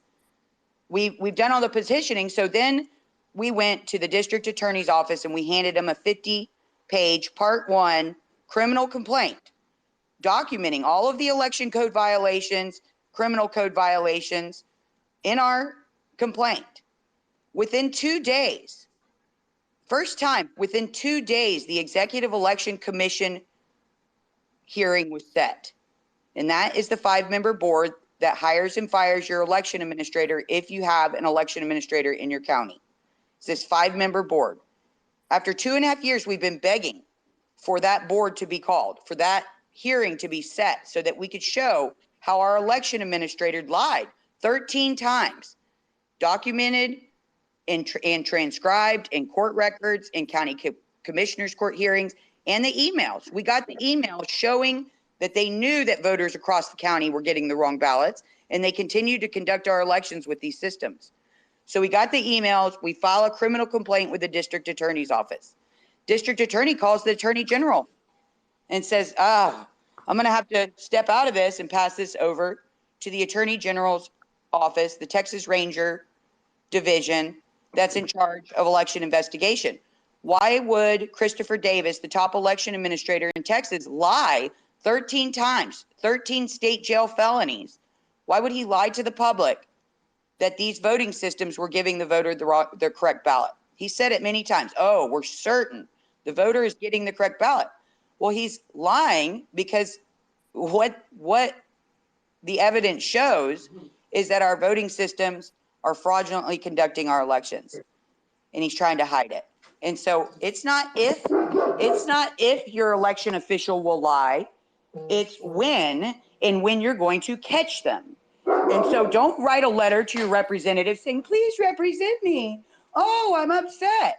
You get in the code, in your penal code, in your election code, and you start requesting those records and auditing these people and exposing the illegal voting systems. They are illegal. They are fraudulent. It's not if they're going to lie, it's when, and you need to be there to catch them. Thanks. TallyTexas.org.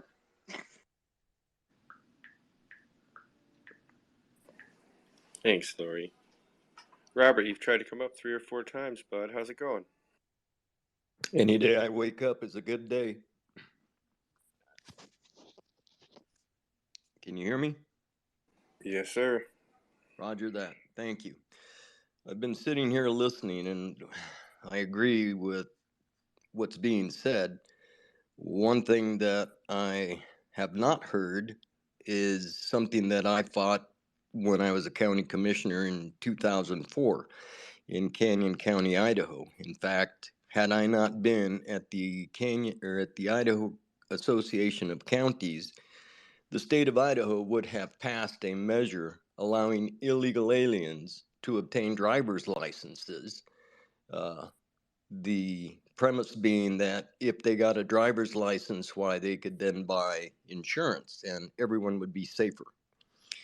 The commissioner proposing that happened to own an insurance agency. It went through discussion, a previous vote, and then had I not stood to speak against this, it would have passed. Point I'm trying to make is, as you discuss the electronic voting machines, voter integrity, etc., what you need to concentrate on, what we need to concentrate on is assuring that every voter is a United States citizen.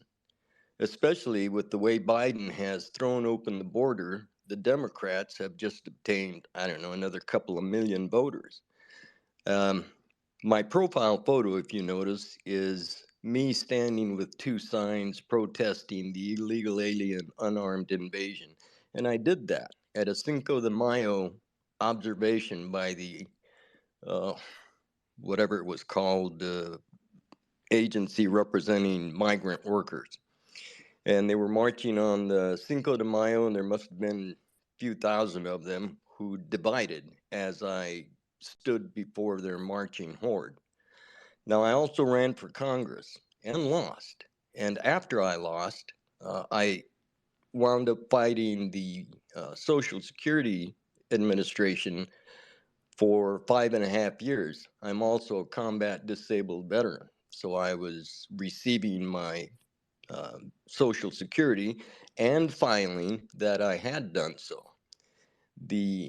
Someone filed an anonymous complaint, and it took me 5.5 years to prove that I was complying with all the regulations. But what that did was it kept me out of any further elections, because unlike Democrats, Republicans cannot run with any kind of legal charge against them, Trump notwithstanding. So I would encourage you, as you go through your various state procedures to try to ensure voter integrity, that we find some way to require proof of citizenship other than a driver's license and last month's electric bill. Thank you for your time. Thanks, Robert. I'm glad you came in. We love having experience from different fields. Tom, I believe you're up. Yeah, I wanted to do a little cleanup on aisle 5. So we didn't know which seat Tony Busby was running for, and I should have paused right there before I cast judgment at all, because I just found out that Tony Busby is running against one of the only conservatives, Mary Nan Huffman, on the Houston City Council. All right, and Tony Busby, for those that don't know, used to be chairman of the Galveston County Democrat Party. All right. He only decided to be an independent when he ran against Mayor Turner for mayor in 2019 or 2020, whenever it was, 2018 shit. I can't remember. It wasn't that long ago. So anyhow, long story short, this guy's a total Democrat, even though he's Kim Paxton's attorney. He's a trial attorney. Most trial attorneys are Democrats. That's just the case in many such cases, as everybody knows. But this guy is going to run against one of the only Republicans in Houston, and I'm sure he'll try to use the fact that he was Kim Paxton's attorney to win votes. And so I'm cleaning off all the bumper stickers off the back of my truck right now, and I'm going to go find some Mary Nan Huffman stickers, and it's time to rally the wagons around Mary Nan and make sure that she defeats Tony Busby, because he'll spend gobs and gobs of money, and it'll be unfair if she gets replaced by him, because he will be running to the left of her, guaranteed he will run to the left of her, and he's way more to the left of her than people can possibly imagine. So I don't want Mary Nan to be the loser in this situation, but that's the headline update. That's Yeah. Houston City Council G. I don't know if I'm too upset that he's actually PAC's attorney, because when I think about the difference between Democrats and Republicans, Republicans care about decorum and Democrats care about like win all costs. And so if I want somebody in the courtroom defending my attorney general and it's going to be very financially lucrative for him, I get like, being part of the collective or the hive and wanting to sabotage, but I also get like, if Pax trusts this guy, I mean, he's already put himself in the crosshairs of like the most dangerous organizations on the planet. So like, I mean, if look, he if you're going to wanted go to, up against TLR yeah, and these attorneys that they hired to prosecute him, which are, the biggest trial attorneys in Texas, you better have a damn biggest trial he attorney in needs a Texas. guy Like, that's gonna fucking yeah, go and do yeah. whatever it takes. And I'm Oh, sorry I'd to hire say, Tony that's too. a fucking If I was in Democrat right Ken's now. shoes, yeah. If I was in Ken's shoes, I would hire Tony Busby as well, no doubt. But I am upset that he's trying to run against Mary Ann Huffman in this race, and that's not cool. And so we're gonna have to show him what's up there. But other than that, he'll get paid his legal bills. He'll make plenty of money off this whole thing. As usual, Tony always makes a shit ton of money no matter what he's doing. So he walks around with his, clown ass smile on his face constantly. Like the most arrogant son of a bitch you'll ever meet in your life, Tony Busby. But it's who he is. Thanks, Tom. AC, you got something for us? Yes. So just to give kind of an example of when you go and you talk to your elected officials, like last week, I went to talk with the commissioners. And during this meeting, I had to talk to the audience members and to the commissioners. So for the audience members, I said to the commissioners, in order for you to make some of the decisions you're making, it seems to the constituents, the residents here in Fulton County, that you're either being blackmailed or compromised. If you need help, please let us know and we will help you so you start to make proper decisions for your constituency. That gets the audience's ears perked. And then those who are supporting them 100% go, oh, wait a minute. I never thought about it that way. But then for the commissioners, because I am in Fulton County, and what I've noticed is they'll scream gentrification all day. They'll scream racism all day. But as they actively hand over our country to people who do not care that it is the civil rights like capital of the world, they don't care, and they would make it the Hollywood of the South, or they would make Georgia just a place you drive through to get to Florida. I reminded the commissioners and said, as you're handing over our country to bigger entities telling you what to do and to raise our property taxes, shutting out your very own constituency that put you in these seats, you're no longer going to be the civil rights capital of the world. And you cannot blame the opposite party that you always like to blame. You can never blame the conservative side because it's your own party instructing you to do this. And I reminded them, this is not about party partisanship, but when they're putting a globalist agenda that leaves them out in the cold and makes older people who are elderly have to be put to the streets because they can't afford their property taxes because they're giving out way too many TADs and abatements, and they're letting bigger entities tell them what to do. And then I reiterated, if you are blackmailed or being compromised, we're all here to help. Reach out, we'll help you, but you got to stop passing these ridiculous things that's taking over our country. And as soon as I got done, the head commissioner's assistant came and gave me a card and said, call me. Let's sit down and we're coming to my office. Let's have a meeting. So you need to talk to the constituency who's sitting there and get their minds open.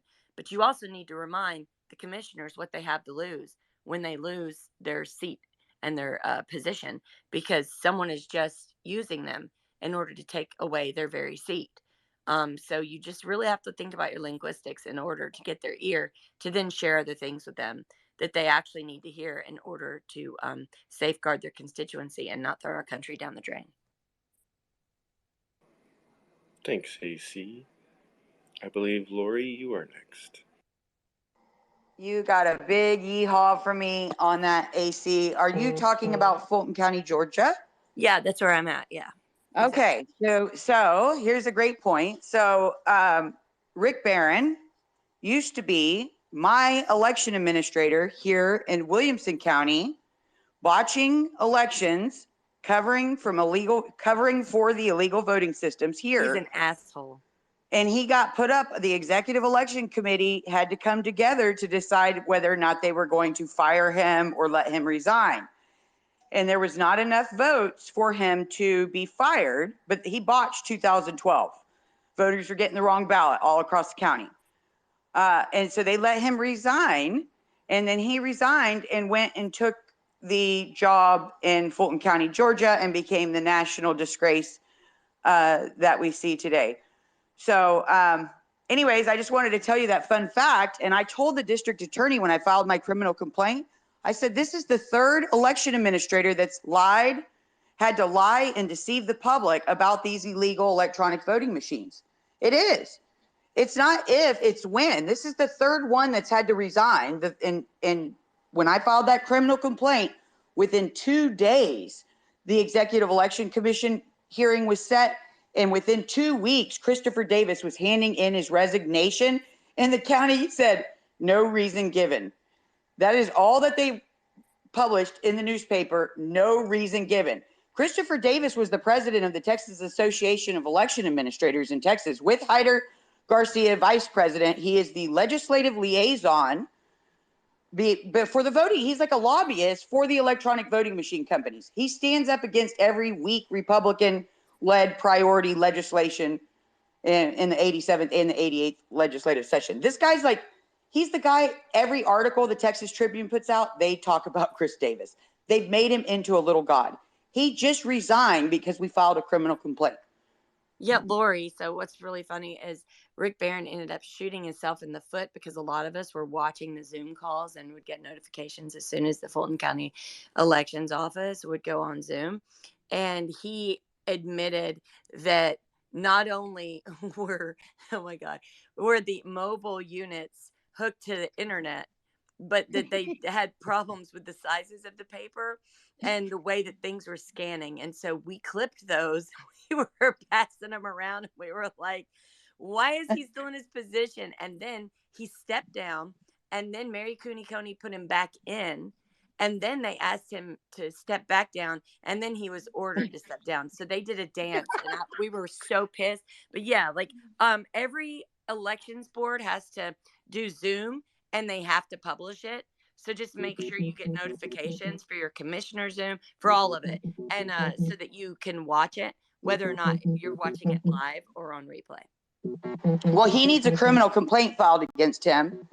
And if we start filing criminal complaints for lying about election matters and defrauding us of our constitutional form of government for using these systems that are deficient, meeting the standards of the law, then people are going to be less likely to put their whole life on the line and defend them if they're going to have election investigators breathing down their necks. Well, Lori, the whole reason why we were able to knock down the State Farm Arena, that the leak happened at night, was actually because this Fulton County Board of Elections meeting the night of voting at 7 p.m. when the polls closed, they even talked about how the leak happened in the morning in the bathroom. And so then they proceed 2.5 hours later to say on the news that it just happened. And then we were like, oh, really?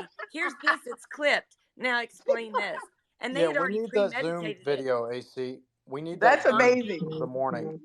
We need that clip, AC. Okay.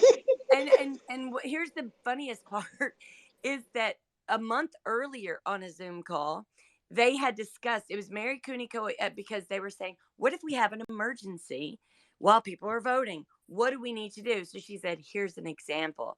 She said, once I was working at a precinct and the sewage backed up and no one could use the bathroom. So we had to tell them we were moving the precinct and everyone coming here to another location. Whereas the man who was there was very frustrated because he was on his lunch break and he needed to vote. So we let him sign a provisional ballot and we promised him we would process it, because a lot of times they won't process it and they hold on to it for last. And that he was unsure, but we made sure to reassure him that his vote would count. So we moved them because of the sewage problems. So these things happen, and sometimes you just have to shut down a precinct. That was giving them what they can do, and like an example of what causes a shutdown of a precinct, like a month and a half before the state farm thing, and she was speaking in between the lines, and it wasn't until I heard what they were saying that night of that I was like, holy crap, they just talked about this a month ago. Pulled it up, I was like, well, look at that.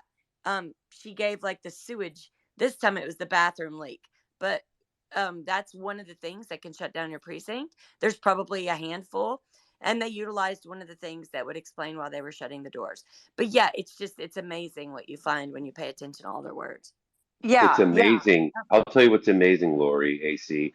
The two people at the heart of that Fulton County fiasco got medals of freedom in the White House from Joe Biden, right? Like those two women, right, got elevated all the way to the White House. They got the medal around their neck, and obviously they got it for what their services to the larger effort, right?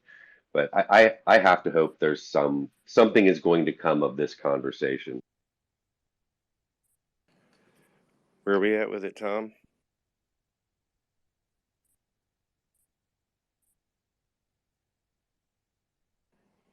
Tom, are you available?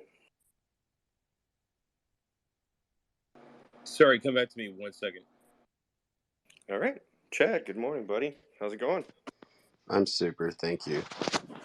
Miss Lori, I just have a question. Are you going to vote in 2024?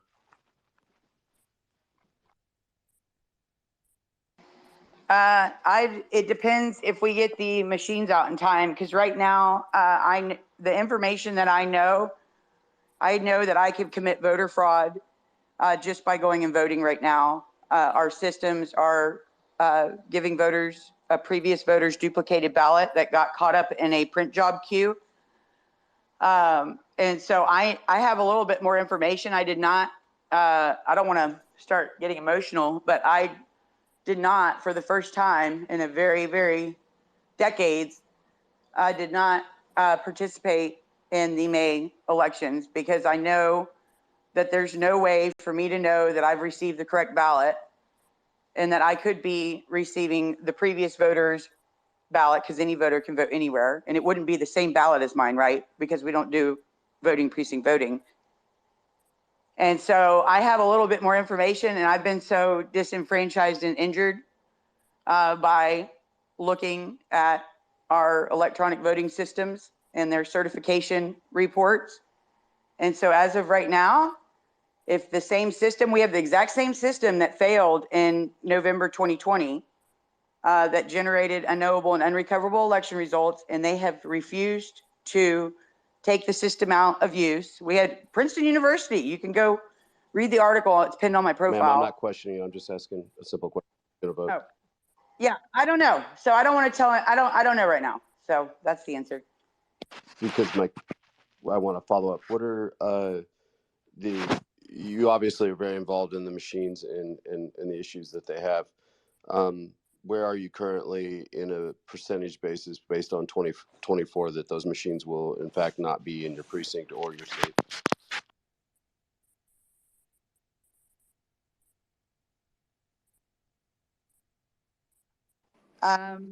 Well, I think that we have a 75% chance of getting the voter. That I'm positive, I'm confident that we have the evidence and understanding now to show criminal intent and criminal organization to keep systems that fail to meet the standards of Texas and U.S. laws in place. And so we have the evidence to show there's 10 standards at minimum that our systems in Texas must meet. And we do have the evidence to show that 7 of 10. So we have criminal complaints in now and complaints in with the Secretary of State, and we have not received response. So I am very confident that there is a big chance in the upcoming special session that's called that countywide polling program will be on the chopping block because it's defrauding us of our constitutional form of government. It makes the system unauditable. And so I'm very confident. I feel like that's what's coming. And I'm confident that our representatives at the legislature are going to agree that this isn't a Republican or Democrat issue. This is a system deficiency. And the voter must vote in a voting precinct in order for the voting system to be legal.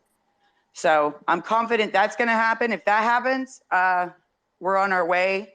We can at least document and audit meaningfully, more meaningfully, I guess, than we can now. And so that's what we're shooting for. We're going to go for countywide polling. It's illegal in 89 counties in the state.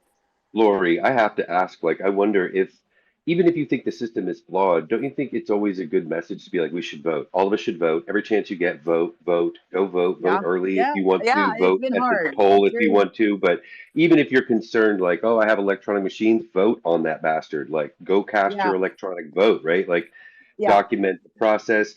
But yep. the idea that we would say don't vote, or I'm worried I might not vote because the system is messed up. I'm not sure if we want to catch ourselves doing that. I agree, and I'm in agreement about that. That's why I don't really want to say, because I have a unique understanding. There's still some confidence to be preserved with our election system if we fix some of these biggies right now, and that voters don't know about because it's been so censored. And I do believe election confidence is important. It's not the only thing, though. Security is more important than perceived confidence or keeping confidence. So I do not think the message is don't vote. I think it's don't just vote, right? Don't just go vote and think everything's going to be all right. It's go volunteer with your elections, go be a precinct chair in the Republican or Democrat Party, go get involved, go request your records after election and perform a citizen post-election audit. It's don't just go vote. That's the message. Go vote, but don't let that be we'll get them next time. We need all hands on deck, citizen auditors and election investigators, and you can do that in the comfort of your own home by yourself, and going to your county commissioner's court and paying attention. So it's don't just go vote. That's what I'd say. Tom, you still want to jump in there, bud? Yeah. I was going to bring up, they caught the arsonist that burned the Trump sign. I don't know if y'all mentioned that this morning. Some guy in California ID'd the guy, some anonymous California person. I don't know how, but I guess looking at people that ride bikes in bike clubs on the internet, perhaps through Facebook. Maybe he used AI. I don't know. That's Tattoos. interesting. Yeah, it was the tattoo, but I was wondering how, like, specifically what he used. I guess he found social media pictures, but that's an interesting story how they were able to solve that case, and I hope he's prosecuted for arson. That being said, I had another quick announcement. I'm going to be doing a podcast series. I just talked to the gentleman last night, former retired ExxonMobil executive, and he did downstream production for Exxon his entire life. Before that, it was Mobil. He's a Oklahoma graduate, Boomer Sooner guy, and he's adopted as well. He has a very interesting life story. Doesn't really know who his real parents were, and he looks like he's Native American actually, but he just doesn't care. And he's a total American, and he doesn't see things the way normal people in the Republican Party see things. He has a very different outside perspective after working with Rex Tillerson and all these other people. And the best part is, though, he has all these stories, okay? He's loaded, chock full of them. The guy doesn't have social media because he doesn't care about social media. He's got so much money in the bank and everything else. He's living life, having a great time. But we were talking, and he said, yeah, I'll do a podcast, and I don't care about talking about any of this stuff. So y'all are going to be in for a little treat. I'm going to put together a series of at least 3 episodes to talk about all the dark and dirty stuff about oil and gas that we can possibly get out. It'll be little 25-minute, 30-minute episodes. We may even make them shorter than that. We may do 20 minutes. And we'll be putting them on YouTube and Rumble. And then I may get the blue check just so I can put those videos up, not because I want to do anything else besides that, but I want to be able to post the videos to Twitter. So I might go ahead and cough it up just so I can do that. If they'll give me if they'll verify my account, we'll see. So yeah, that being said, that's a little exciting news, and I think y'all will get a lot of entertainment about hearing some of these stories if you have any interest in how these big corporations actually work in foreign countries, the dirty stuff that goes down, and what's really going on right now, and what went on in the past 10 years. And without divulging any, proprietary information, he can give us all kinds of fun and games and stories that would really just blow your mind. So get ready for that.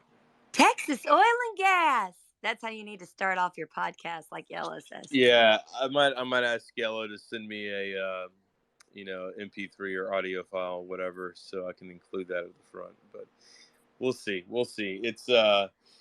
It's funny because this guy doesn't care about social media, so there's no way to tag him. I think he's got a LinkedIn account with maybe 65 followers. If people had any idea who this guy was, they'd be beating his door down. But yeah, that's it's many such cases. He's not really looking for fame, but he wants the stories to get out there. He's like, man, if something happens and I die tomorrow, no one's gonna know anything about any of this shit. I was like, all right, well, let's do it.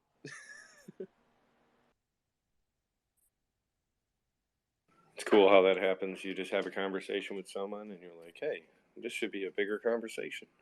Yeah, happens all the time. I've known this guy for years, and I never called him by his real name when I talked about him amongst my friends because he was a very private individual. I had a nickname for him, and so it's going to be really weird for me to sit here and call him by his real name as I interview him because it's ingrained in my head that we have a nickname for him. But he's a hell of a man, and like I said, I've known him for, I guess I've met him in like 2010, 2011, something like that, and he was already eyeballing retirement and making moves, and he built a lot of wealth. He can tell you how he made his money. I mean, outside of oil and gas, good investments, just life advice. But this is a guy that grew up when he was in college going to the pick apart at the auto salvage yard at the junkyard, so he could make sure his car worked. And like, you go down there and buy the $5 part or whatever instead of going to Napa. Or, I mean, this guy is you have never met somebody as fiscally conservative as this guy. And even to this day, he's loaded out the butthole, but he still does that same shit. He drove this F-150 until the wheels were about to fall off. He finally bought a new one. But I appreciate somebody that does that sees value in everything and doesn't waste anything, and just isn't of excess all the time. And I mean, he's not even married. He's got one kid, and he spoils her rotten and tries to make sure she's incredibly knowledgeable about her own finances, and really cares for her. And but other than that, that he really doesn't have his family. His dad died 3 or 4 years ago, and so I'm there whenever he calls or texts me. I usually call him back immediately, text him back immediately, because this guy is somebody that's important, and I think, like, he's much more of a character than I could ever be. I'll tell you that much. So Texas oil and gas. hopefully y'all enjoy it. Yeah, that's gonna be cool. Can't wait, Tom. Chad, what do you got coming up today, buddy? We're getting ready to close up. Might as well get some other spaces out there. Yeah, we're working on a few things. I don't want to say yet because I'm trying to get it at the last minute here, trying to get it done, and can't get confirmation. But could be a good show, or either way, we'll do something. It'll be good, and we'll be on Spaces. 2:00. 2 p.m. Central, folks. Or not Central, Eastern, I lied. Eastern. 2 Yeah, p.m. Eastern, folks. That's cool. Yeah, it was decent Monday. A lot of talk I didn't expect. The news cycle was slow, and you guys came in here with all this. I was like, this is great. I'd have to say, man, it was about the easiest day as a co-host could have.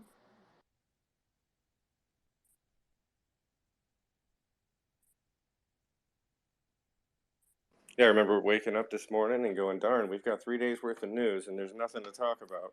It's all like the same, echo chamber. And I was like, wow. And then you guys came in here and blew this whole election thing wide open. That's awesome. Can we Kid hear Rock "Get the with F out of here"? Kid Rock with "Here's a Bud Light to You." Roast. What the hell? Was that real? There was so much discussion that was fake, but I don't know, man. I Where's the can't tell. timestamp on it? Where's the timestamp on it? When was that photo? I mean, I can hold off and not drink a beer if that's the only thing available. Like, I can control myself. I don't have to have a beer. That's all I'm saying, you know? Well, I don't believe that man talks out of both sides of his mouth. I mean, he's about as real gets. So I got to question it.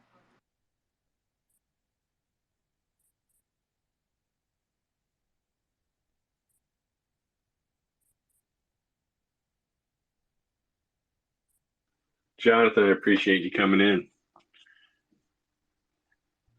Let's come back more often. Good to be here. Oh, apparently they're going after Travis Tritt. Did y'all see Travis Tritt's truth that he posted? Yeah, it was correct. Okay, that was amazing. Yeah, Ryan Gerdusky went after him this morning, taking pot shots at him, man. Why is Ryan Is there any Gerdusky chance going there's after truth him? to what Tritt said? I have no idea, man. I mean, here's the thing.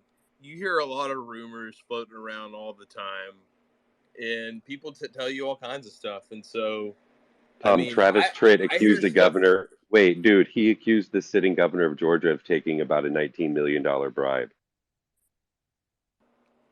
Yeah, I mean, I like Wait, to see the that's not paper trail. disputed. That's known.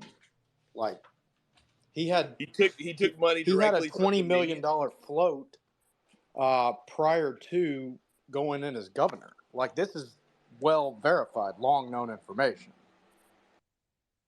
So he took money definitely from Dominion.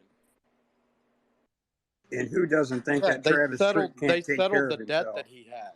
That man can definitely take care of himself. I would not want to go up against Travis Tritt. That guy's 3 foot tall and bulletproof. So, okay, so I just want to know what the facts are before I go out, because I don't, I would love to see evidence for everything. But if that's the case, if Travis Tritt is correct, and I love Travis Tritt, believe me, I've been following him for a long time, listen to all of his music, really love Travis Tritt. So, but what I want, if that's the truth, then if we can get the evidence, well, then we need to go tell Mr. Grodusky that here's the evidence, man. What do you think about Why this? is Ryan stumping for Dominion against somebody like Travis Tritt? Isn't he supposed to be on our side?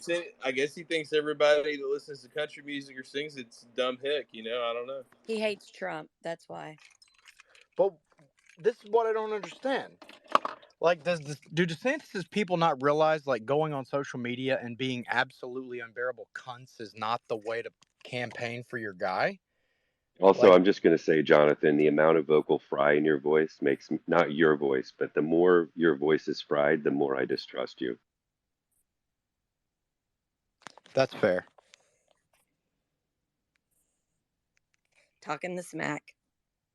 Just a little bit. I'm just saying.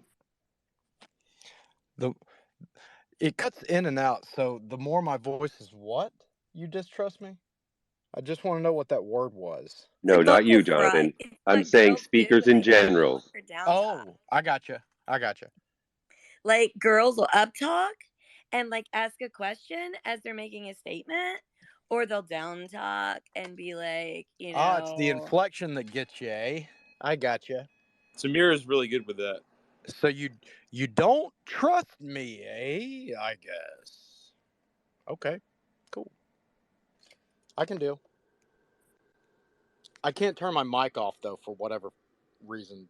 Sorry, guys. I'll try and help you. Yeah, mute me, please.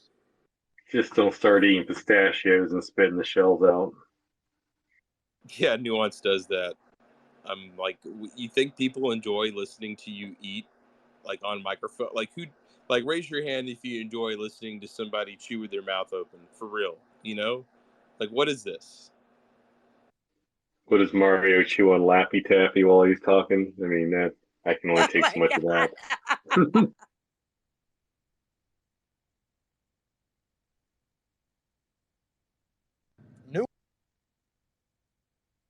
That is Well, I one of my appreciate. pet peeves, chewing with your mouth open. Gosh. I always notice it now, and it drives me up a wall. It never bothered me till I was pregnant, and my husband sat beside me and ate a Granny Smith apple, and I almost punched him. I said, "What the hell are you doing?" He said, "What?" And I said, "You're chewing a Granny Smith right by my ear." And he was like, "What? You've never been bothered by it before?" And I was like, "I'm pregnant." And so he ran away. It was great. I just hate people that habitually do it over and over again with no self-awareness. To me, it just is like I don't care if you're eating an apple. I'm just talking about every time somebody eats, if they eat with their mouth open and smack, or their kids do it, and it's like, hey, are you ever gonna, have the conversation with your kid about this? Like, you're not supposed to eat this way, really? Maybe not. Okay, all right. I don't know. That's what cotillion classes are for, and my boys will be going to them. My firstborn's on his second class of it. My mom used to yell at me, and my dad would have whooped my ass. I'll tell you that much. Well, all right, folks, we're getting ready to shut it down here, but we do transfer over to Discord and do a little bit of Punchbowl Unplugged over there afterwards, in case you guys wanted a little extended Punchbowl.